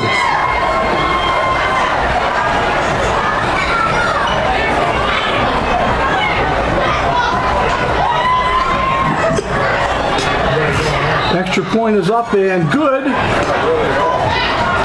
DeSantis' kick is good. DeSantis again, perfect on the night. That'll make it 63-7. Central Valley 63, Quaker Valley 7. As the Warriors' second team unit comes out and scores on the ensuing drive. And spending some time with us now are Central Valley Athletic Director Sam Sircone. Sam, I'd like to compliment you on the great job that you do here, but your cousin Danny Colville said that I speak too highly of you on the air. So even though you're a bum AD, buddy, it's good to have you up in the booth tonight. Actually, he's my brother-in-law. Oh, he's your brother-in-law. Yeah. Okay, I thought he was your cousin. I knew I'd screwed that up somewhere. So, but he did say, I gave you too much credit. But seriously, Sam, the job that you've done here as the athletic director has been remarkable. And this program that Mark Lyons has built since 2010, you were here for the whole time. You were the former head coach of football at Monaca, also baseball, so you know what it takes to run a program. Well, what can you say about having a guy like Mark Lyons running your football program? Well, I could tell you he's a very dedicated man. I mean, he does a lot of things and goes above and beyond. his Call of Duty. And I know that he would even say this, but it starts with the people he surrounds himself with. And he's got an outstanding coaching staff, a lot of guys that put a lot of time and effort, and he'd be the first to tell you that. He's just one guy, but obviously he's the leader of the program, and he does great. I mean, he surrounds himself with good people from the junior high level all the way up to the varsity level. Yeah, he's had a myriad of great coaches since he's taken over. You're only as good as the staff under you. You know that as a former head coach yourself. When you look at this program, though, and you look at Quaker Valley conversely, Sam, they dress. I think I counted 25 guys in uniform, and I talked a little bit about how 6 classifications has really hurt, I think, the competition throughout the state. And when you see a team like Quaker Valley, and I know that you've talked to Mike Mastriani, the athletic director of Quaker Valley, about this game, and there are a lot of schools that might have used COVID and injuries and lack of players to cancel this game. I think Ron Baylog and the kids from Quaker Valley deserve credit for suiting up and coming up here to Sarge Albert Stadium tonight. Absolutely, and you talk about Ron Baylog and Mike Mastriani. Those guys are solid people, and obviously when they had the resources in the past, they won a state title. I believe it was in 2017. 17, right? And they had a great group of kids, great group that came through, and they took advantage of it. And kudos to them. But yeah, those guys, they're going to plug away. Mike's a great guy. He's a great leader for Quaker Valley. And Ron is a tremendous coach, tremendous individual. Talked to him before the game. Got to know him pretty well here these last couple years, and he's doing good things for them. And he'll get them back on track. I'm sure. He was the guy that took over for Jerry Vecchio that storybook season of Quaker Valley in 2017 when he took over right before the season started. They had a coach departure, and Jerry stepped in along coach, track and field. I forget everything he coached. Athletic director, golf, I think he coached. He did it all for Quaker Valley. He kind of was like the Sarge Alberts of Quaker Valley, who this stadium's named after. Yep. And Ron took over the program, and the numbers have been down. But you talk about Mike Mastriani. He'll get his payback in basketball because he'll put a darn good product on the court in hoops. There's no doubt. He about always that. does, and it was great to see Mike tonight. And I talked to him the entire first half, and I actually invited him to come up here too. So hopefully he'll be on his way up. Excuse me, Mike's one of my favorite guys. What you guys do as athletic directors, Sam, and really remarkable. And also to throw on transportation. I mean, you're the transportation director as well. Most guys Don't say that too loud. Yeah, most athletic directors, that's a full-time job as it is, but to throw transportation on it, and in addition to what you all have gone through with COVID, and one of the real MVPs to your immediate left, Eddie Eimiller, what he has done technically, and I thank both of you for bringing me on board this year, Sam. I thought I was put out to pasture for my broadcasting days, but it's good to be a part of the family, and you guys deserve a lot of credit for what you've done technically, especially Eddie, the job that he has done. That's above my pay scale. I can't handle all those that electronic stuff. You and me both. Eddie does a great job. He's got a lot of good workers under him, and anytime I have computer difficulties, which is quite often. Yeah, me too. They come down to the rescue, and it's like riding a bike for those guys, and they deserve a lot of credit because technology is the thing these days, as we all know, and I still live in that dinosaur age. I still use a ruler, and I use my pen and markers and everything else, and Eddie's always whipping something up on Google Sheets or Google Docs. Look at all my handwritten graphics here. He crushes me and tells me that you can do that on a computer, I'm like, well, I'm just used to doing it my way. So, but no, Eddie does a great job. I mean, he set up the broadcast here. He's done our live streams, and it's obviously we've made vast improvements this year than what we had last year, and we're always trying to make things better here. We want to be going above and beyond our call of duty here too. I think that was punt number 8, getting back to game action as it 63-7 Central Valley with the big lead. And you know, when a game like this happens, you think on paper, yeah, this should be an easy game for Central Valley, but coaches don't want to hear that, Sam. You've been in this situation before as a head coach. I know when I coached at the youth level, I hated these type of games. It was harder to coach in a game like this than a close one. So, you know, it makes it tough. You got to worry about getting all these kids in, and I think Mark does a pretty good job of that. He had guys in the second quarter out there that are reserves that really probably wouldn't play until the JVs tomorrow. Right. You know what? They do a great job with getting the kids. You know, obviously we got 68 kids this year. That's the most numbers we've had since the first year of the merger. You know, winning does breed, you know, success. And, you know, for a lot of these kids that just want to be a part of something, they come out and play. They do their time in practice as well. Having coached with Mark is a firm believer in that. You know, if we lose a JV game, I'm always out there hunting for them. These kids deserve to play. Obviously, it's even extra special if they get time here Friday nights. And, you know, that's how you build a good program. And that's why kids come out. Yeah, Marcus Lawson, one of the young kids getting to football that time on a reverse. Lawson, a 10th grader. You look at these young guys at center right now. Dominic Biancucci, he's only in 10th grade. He's out there. He's played a few games, you know, in backup roles, and that's how you build a program. These kids get in, they get on the field, they play varsity action. JVs is great, and not every high school has a JV team. Right. So you can't assume you're always going to have an opponent if you're a Central Valley JV team. So seeing these young kids get out there, also into the lineup, Mike Bendekovic, he's only a 9th grader. He's out there on that offensive line now. Tyler Costanza's played in the first half. He's out there. I try to get as many names off the bench as I can on the broadcast just to give them a little publicity and let their parents and relatives and friends know that they got into the football game. And that's the only good thing about a blowout, Sam, is the fact that most of the kids are going to get in there. Right. Now we got a fumble ball that time, and you'll see that too. That's a young mistake. The young quarterback coughed it up, and then a late celebration penalty, I believe, on Quaker Valley on the recovery was Abraham DeJid. He's been in on quite a few stops for the Quakers. So one thing about Ron Baylog's kids, they dress 25, but I think they still have 25 out there, Sam. No one's quit for the Quakers yet. Yeah, no doubt. And don't fight till the end. I mean, you know, obviously they're at a disadvantage right now, you know, being down 63-7, but you know, they're going to fight. They're going to, you know, play the game. I mean, you know, that's what they came to do, and they'll be fine. Hopefully they can get things turned around there, and you know, they'll be fine in the sense of, you know, getting these reps. You know, sometimes these reps kind of go unnoticed, but for them, that means a lot. And I believe that once they start getting things clicking, they'll be back. You know, and that's the thing with high school football. You can only play the kids that come out, number one. Number two, you only got the kids that are in your school. And you know, that's the beauty of it sometimes, and sometimes you got to go through some tough times, and hopefully they get back on track.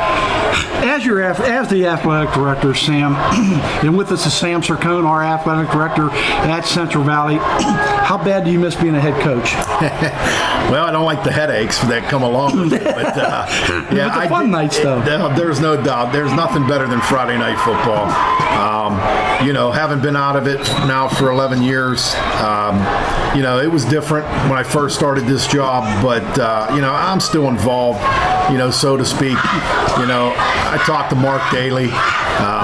You know, those first couple years were really a struggle, I think, because I wanted to be out there and, you know, going in at halftime, you know, just maybe giving some inside scoop or things that I saw just from being on the sidelines and feeding that to Mark. And, you know, it was tough early, but now it's kind of I'm involved with all the sports, and that's the beauty of this job. Well, I should know you're still doing a little coaching. I happen to know for a fact that you're an all-star baseball coach in the youth leagues at Central Valley. I know your son Sam is on the travel all-star teams, and you've been actively involved with that group since they were playing as early as 5 or 6 years old, I believe. Yep.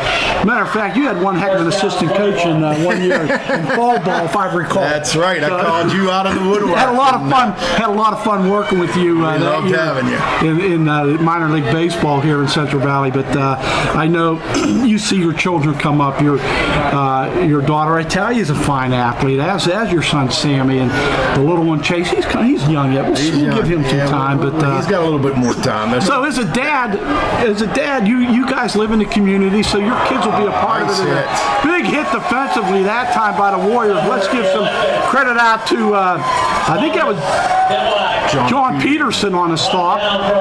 And there's another guy that got some playing time in the first half. But what a big hit is Quaker Valley has a football. They had a 1st and 10. Then they had a major penalty, unsportsmanlike penalty to back them up. And then a big hit by Peterson. It's now, let's call it 2nd down and 23 to go at their own 33-yard line as the clock continues to move on the mercy clock. 63-7 the Warriors lead it. Sam, your opinion on the mercy clock? My opinion is it's good, but it takes playing time away from some of the kids on the bench. So it's kind of a catch-22. Yeah, you're right. It does. But you also got to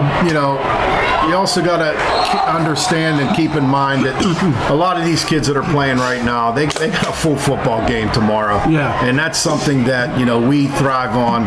Obviously Quaker Valley with the numbers, they did not have a JV team this year. So tomorrow we're going to be going to North Catholic. Okay. We picked that up probably about a month ago. And with COVID and everything else, we've had some games canceled. We have some JV games that get canceled, but obviously it's my job to try to make sure that we pick somebody up.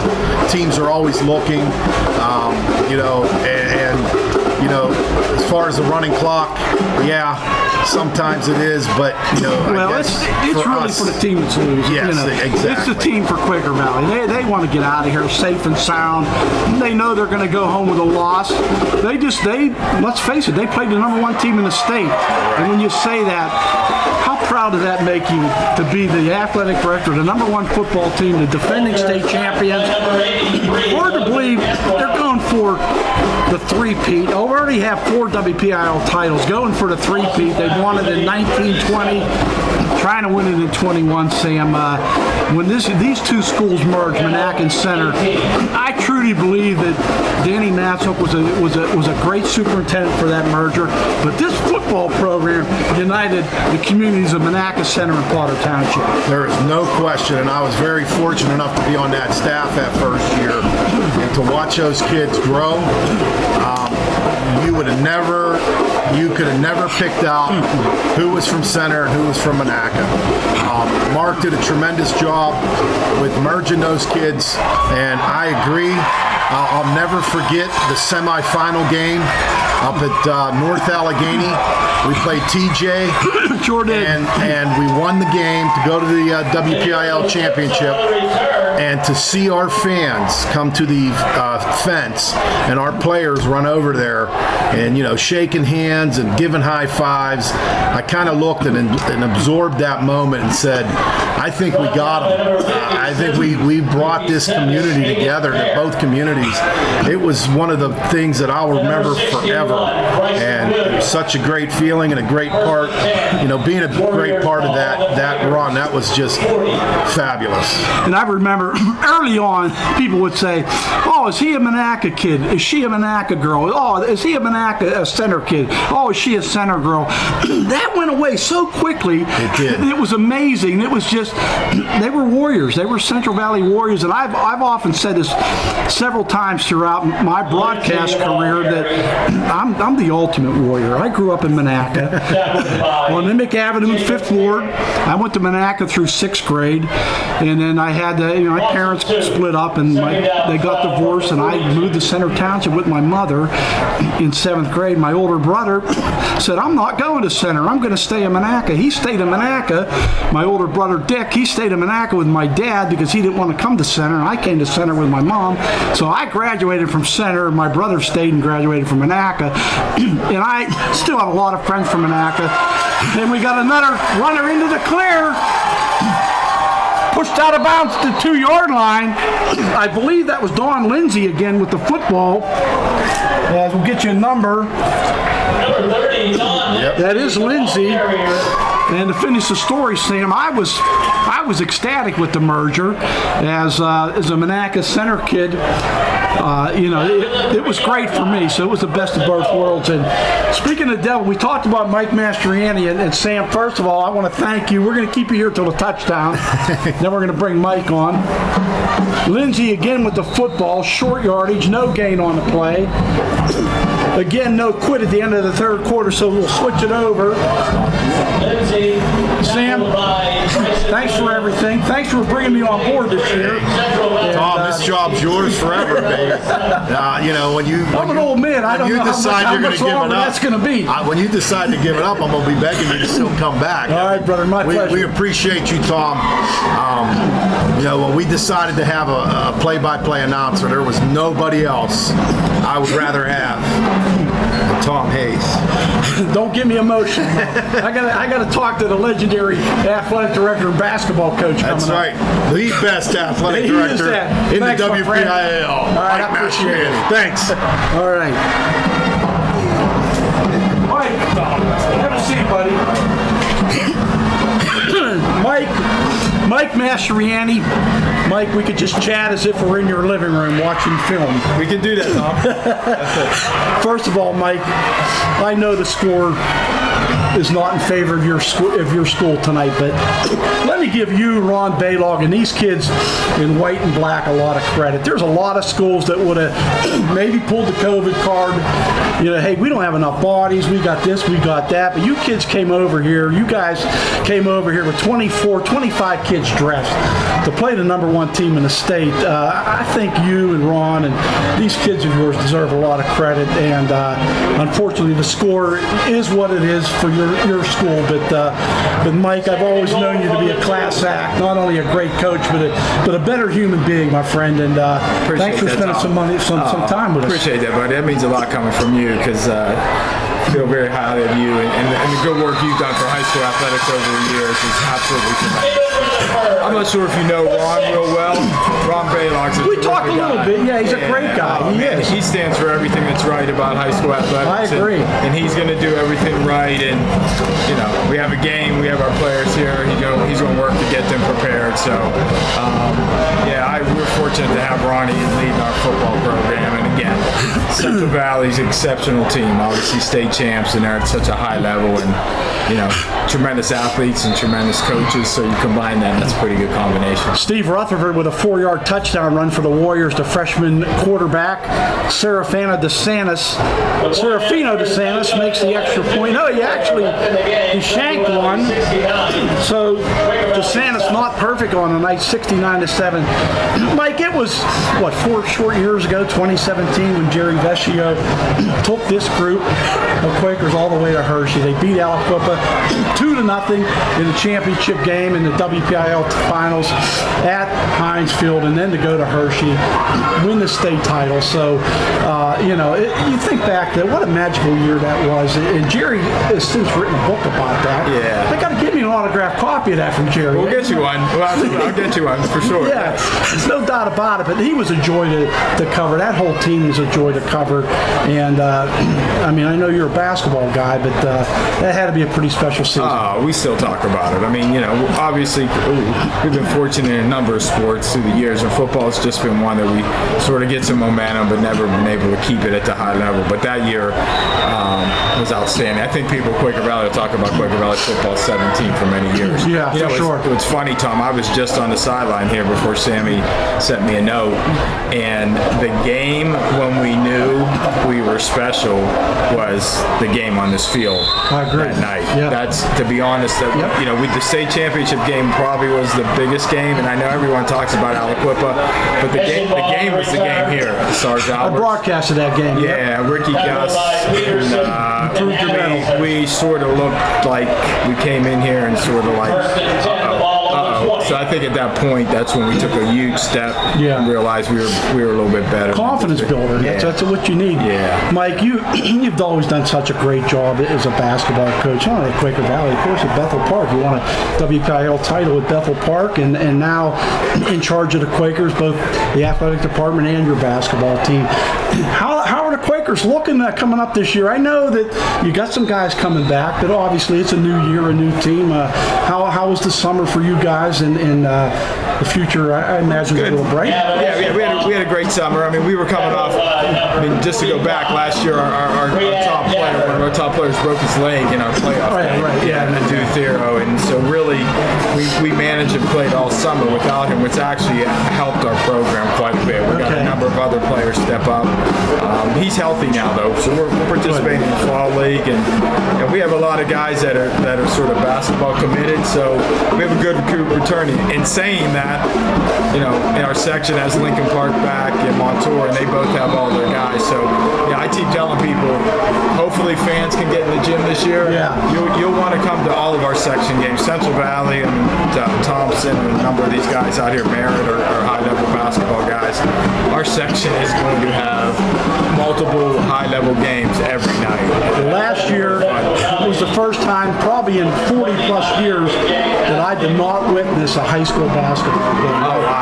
I retired from the radio station in December. Right. And with COVID, I just didn't get out, Yeah. I had some health issues. I wanted to be careful, like everyone else. But hopefully we get the winter season in without any delay. And hopefully you guys can pack that great gym of yours. There's not many more quaint places to go down and play. It's always a challenge to go down to Quaker Valley High School and play your Quakers, not only because of the atmosphere down there, Mike, but the great job that you and your staff do every year in and year out.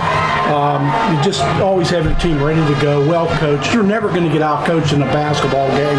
I've never seen it in my 40 years of broadcasting. And Mike, I want to thank you for spending some time with me tonight. Thank you for the I want to invite. tell you one thing. As I said, that when the greatest part of my job was to get to know quality individuals like yourself, and that's been the most fun that I've ever had broadcasting, was getting to know classy individuals like you, Mike, and I wish you nothing but success.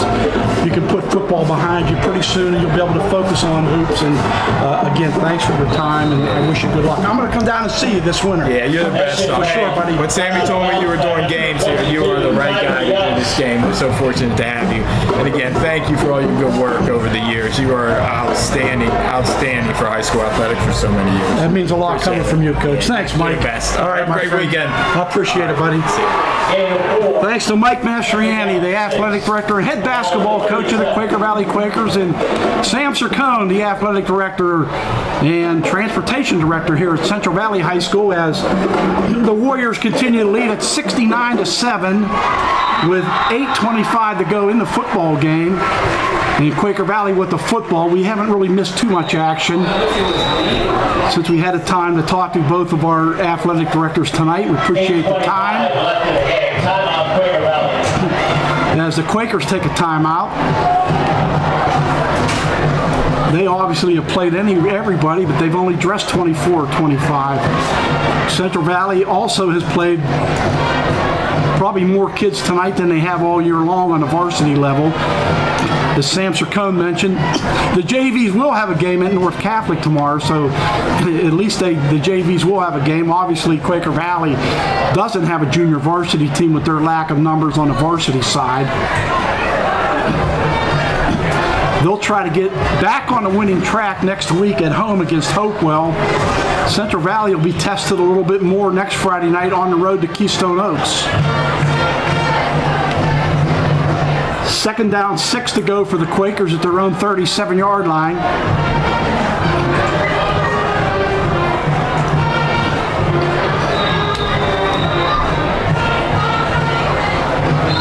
And we got a receiver left a little too soon for the Quakers, trying to get a jump on a pattern.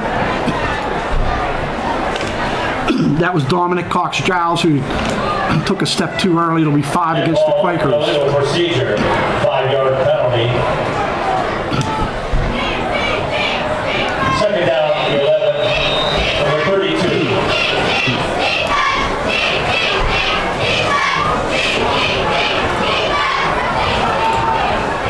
Low pass complete. Got a new quarterback in there. That is Marcus Ritchie, only a freshman. Listed at 5'7", 133, so he's got a lot of room to grow. And he will. Pass was actually complete for a loss on a play. Brings up 3rd down, 11 to go.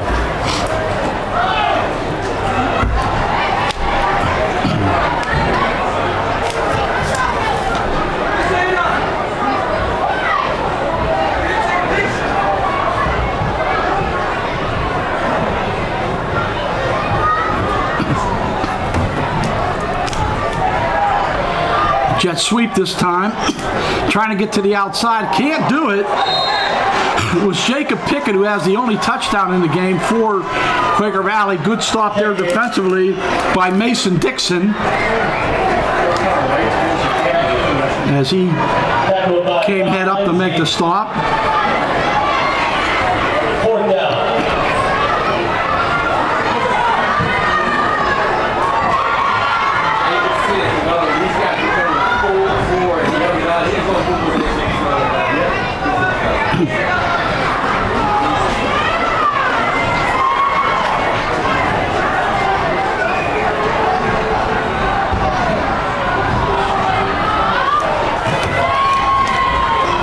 Line drive kick, fumble on the play, and Central Valley's going to recover. Quaker Valley almost had a chance to come up with it, but getting back on the football was Cole Hiltz.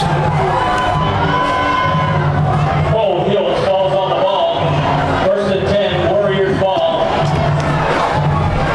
Their own 40. So the Warriors take over at their own 40-yard line now, with 6:27 to go in the football game. 69-7 CV.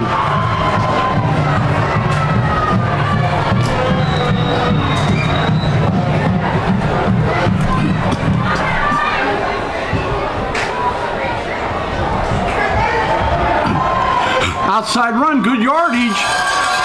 Finally knocked out of bounds after a 1st down for the Warriors. 27, Logan Brazos with the run, and Logan's father, Cecil, a great athlete and player at Western Beavers, on the coaching staff here at Central Valley. Does such a great job for the Warriors.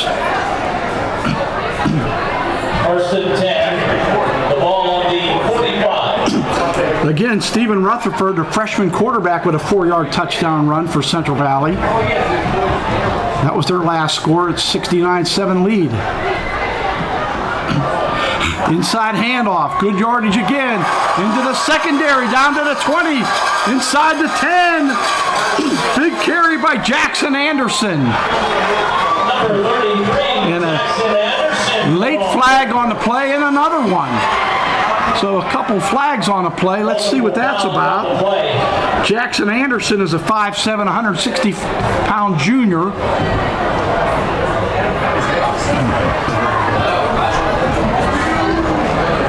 Eddie Eimiller says horse collar. You got better eyes than I do.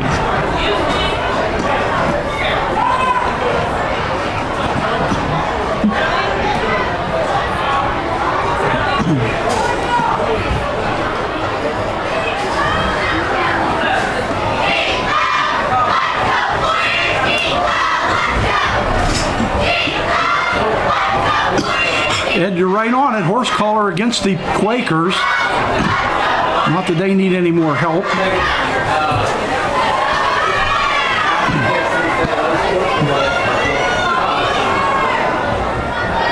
So this new offensive line out there doing a job.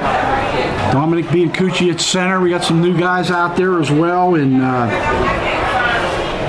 young guys. Tyler Costanza's out there. Try to get you all some other numbers. Looks like Dylan Shamil out there. Rutherford, the freshman quarterback. Now we got a full house backfield for the Warriors. They're down to the 1st and goal at the 2-yard line.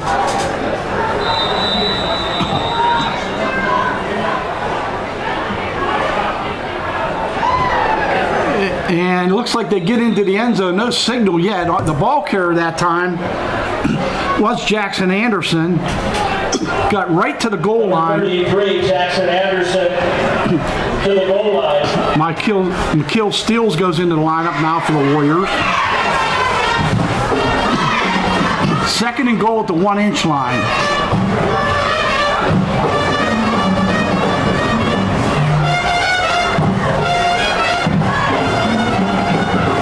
Full house backfield again. Up the middle, and still no touchdown. I thought they might have gotten in there, but Number 32, Mikhail steals the ball carrier. McKeel steals the ball carrier, did not get into the end zone. Actually lost a half a yard, they're going to say. So 3rd and 1, 3rd and goal at the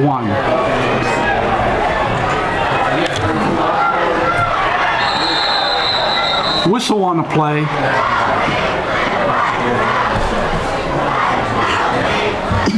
They hand it off to Brazos again, Logan Brazos. And a procedure penalty. Against Central Valley. Motion on the Warriors. 3rd and goal from the 6. That'll back them up to the 6-yard line for a 3rd and goal.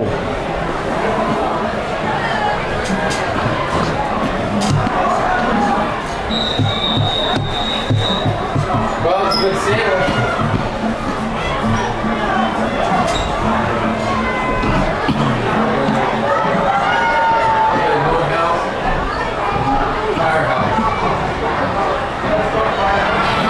Brazos brought down at the 10-yard line. Nice defensive play there by Jacob Pickett. So Pickett got in there and made the stop. 4th and goal for the Warriors.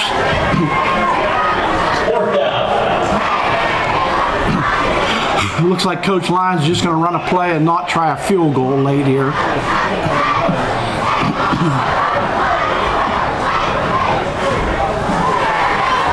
They have things spread out. They have 4 receivers in the pattern, and Stephen Rutherford is going out of the gun. And he'll pitch it to the outside, overthrown for the intended receiver, Marcus Lawson, and Quaker Valley will take over on downs. So again, even no quit on this Quaker Valley defense. Good effort there by the Quakers.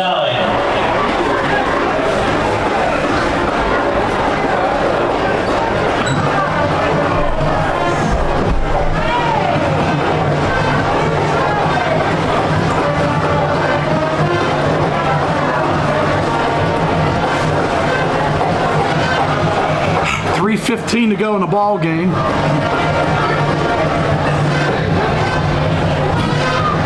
Quaker Valley at their own 10-yard line.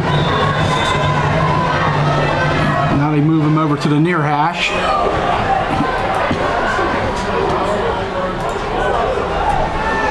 Nice run up the middle.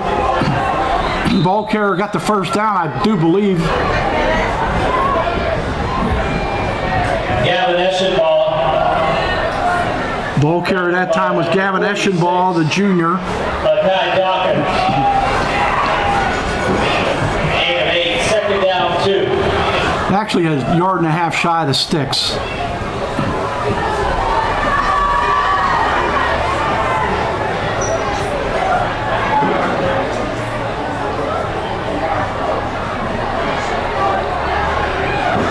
Eschenball again has the first down.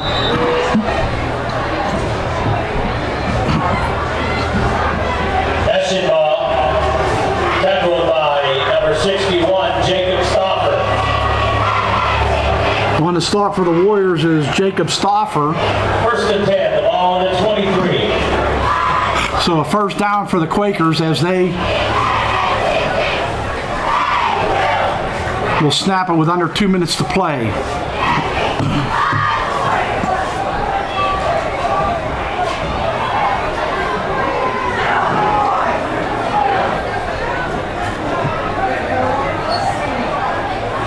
Drop back to pass. Pass is caught for the first down. Nice pickup there by Jacob Pickett, who's been the leading receiver tonight for the Quakers and the only man to get into the end zone for Quaker Valley. Complete to Pickett on the tackle, number 81. Pitts with the start for the Warriors.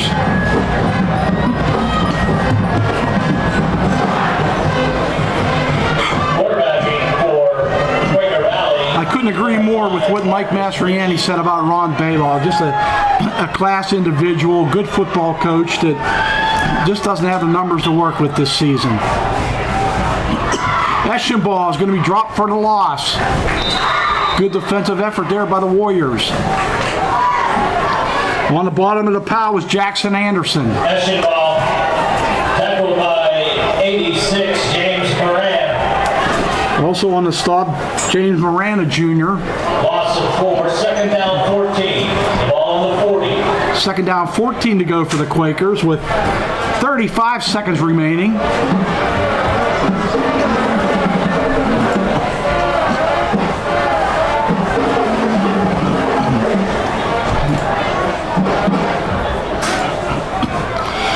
Pass over the middle, intended for Pickett, incomplete. Good coverage there by the Warriors. Pass is incomplete. Third down. Looked like Caden Sullivan on the coverage for the Warriors. This should be the last play of the game. And it will be, ends up on a sack, fittingly for the Warriors defense. James Moran. And that'll wrap it up here. Valley 69, Quaker Valley 7. Final score, Central Valley 69, Quaker Valley 7. Let's look at the touchdowns in tonight's game for the Warriors. We'll just run down them. 31-yard touchdown catch by Jack Bible, thrown by Antoine Johnson, and then a 44-yard touchdown run by Landon Alexander, followed up by a 80-yard touchdown run by Landon Alexander. Then it was a 9-yard reception by Javen Thompson, thrown by Antoine Johnson, and a 14-yard touchdown catch by De Niro Simpson, again by Thompson. Brett Fitzsimmons with a 50-yard touchdown run, a 32-yard touchdown reception by Rylan Jeter, again thrown by Antoine Johnson, and a 12-yard touchdown run by Brett Fitzsimmons. And then in the second half, it was a 11-yard touchdown reception to Brady Hudson. That pass was thrown by the freshman Stephen Rutherford. And then Quaker Valley finally got on the board with a 4-yard touchdown run. Check that. The last score would have been the touchdown run by Stephen Rutherford as he got in for the Warriors. And Quaker Valley, their only score was a pass reception by Jacob Pickett. So the Warriors will go to 6-0 on the season. Quaker Valley will dip to 1-5. Quaker Valley will host Hopewell. Central Valley will be on the road against Keystone Oaks in another Northwestern 6 3A conference game. Again from Sarge Albert Stadium at Central Valley High School. You have been listening and viewing Central Valley Warrior football on the Central Valley School District YouTube channel. This has been Tom Hayes. I want to thank Ed I. Miller and our guests tonight, Sam Sircone and Mike Mastriani, our athletic directors from both Central Valley and Quaker Valley. Once again, our final score.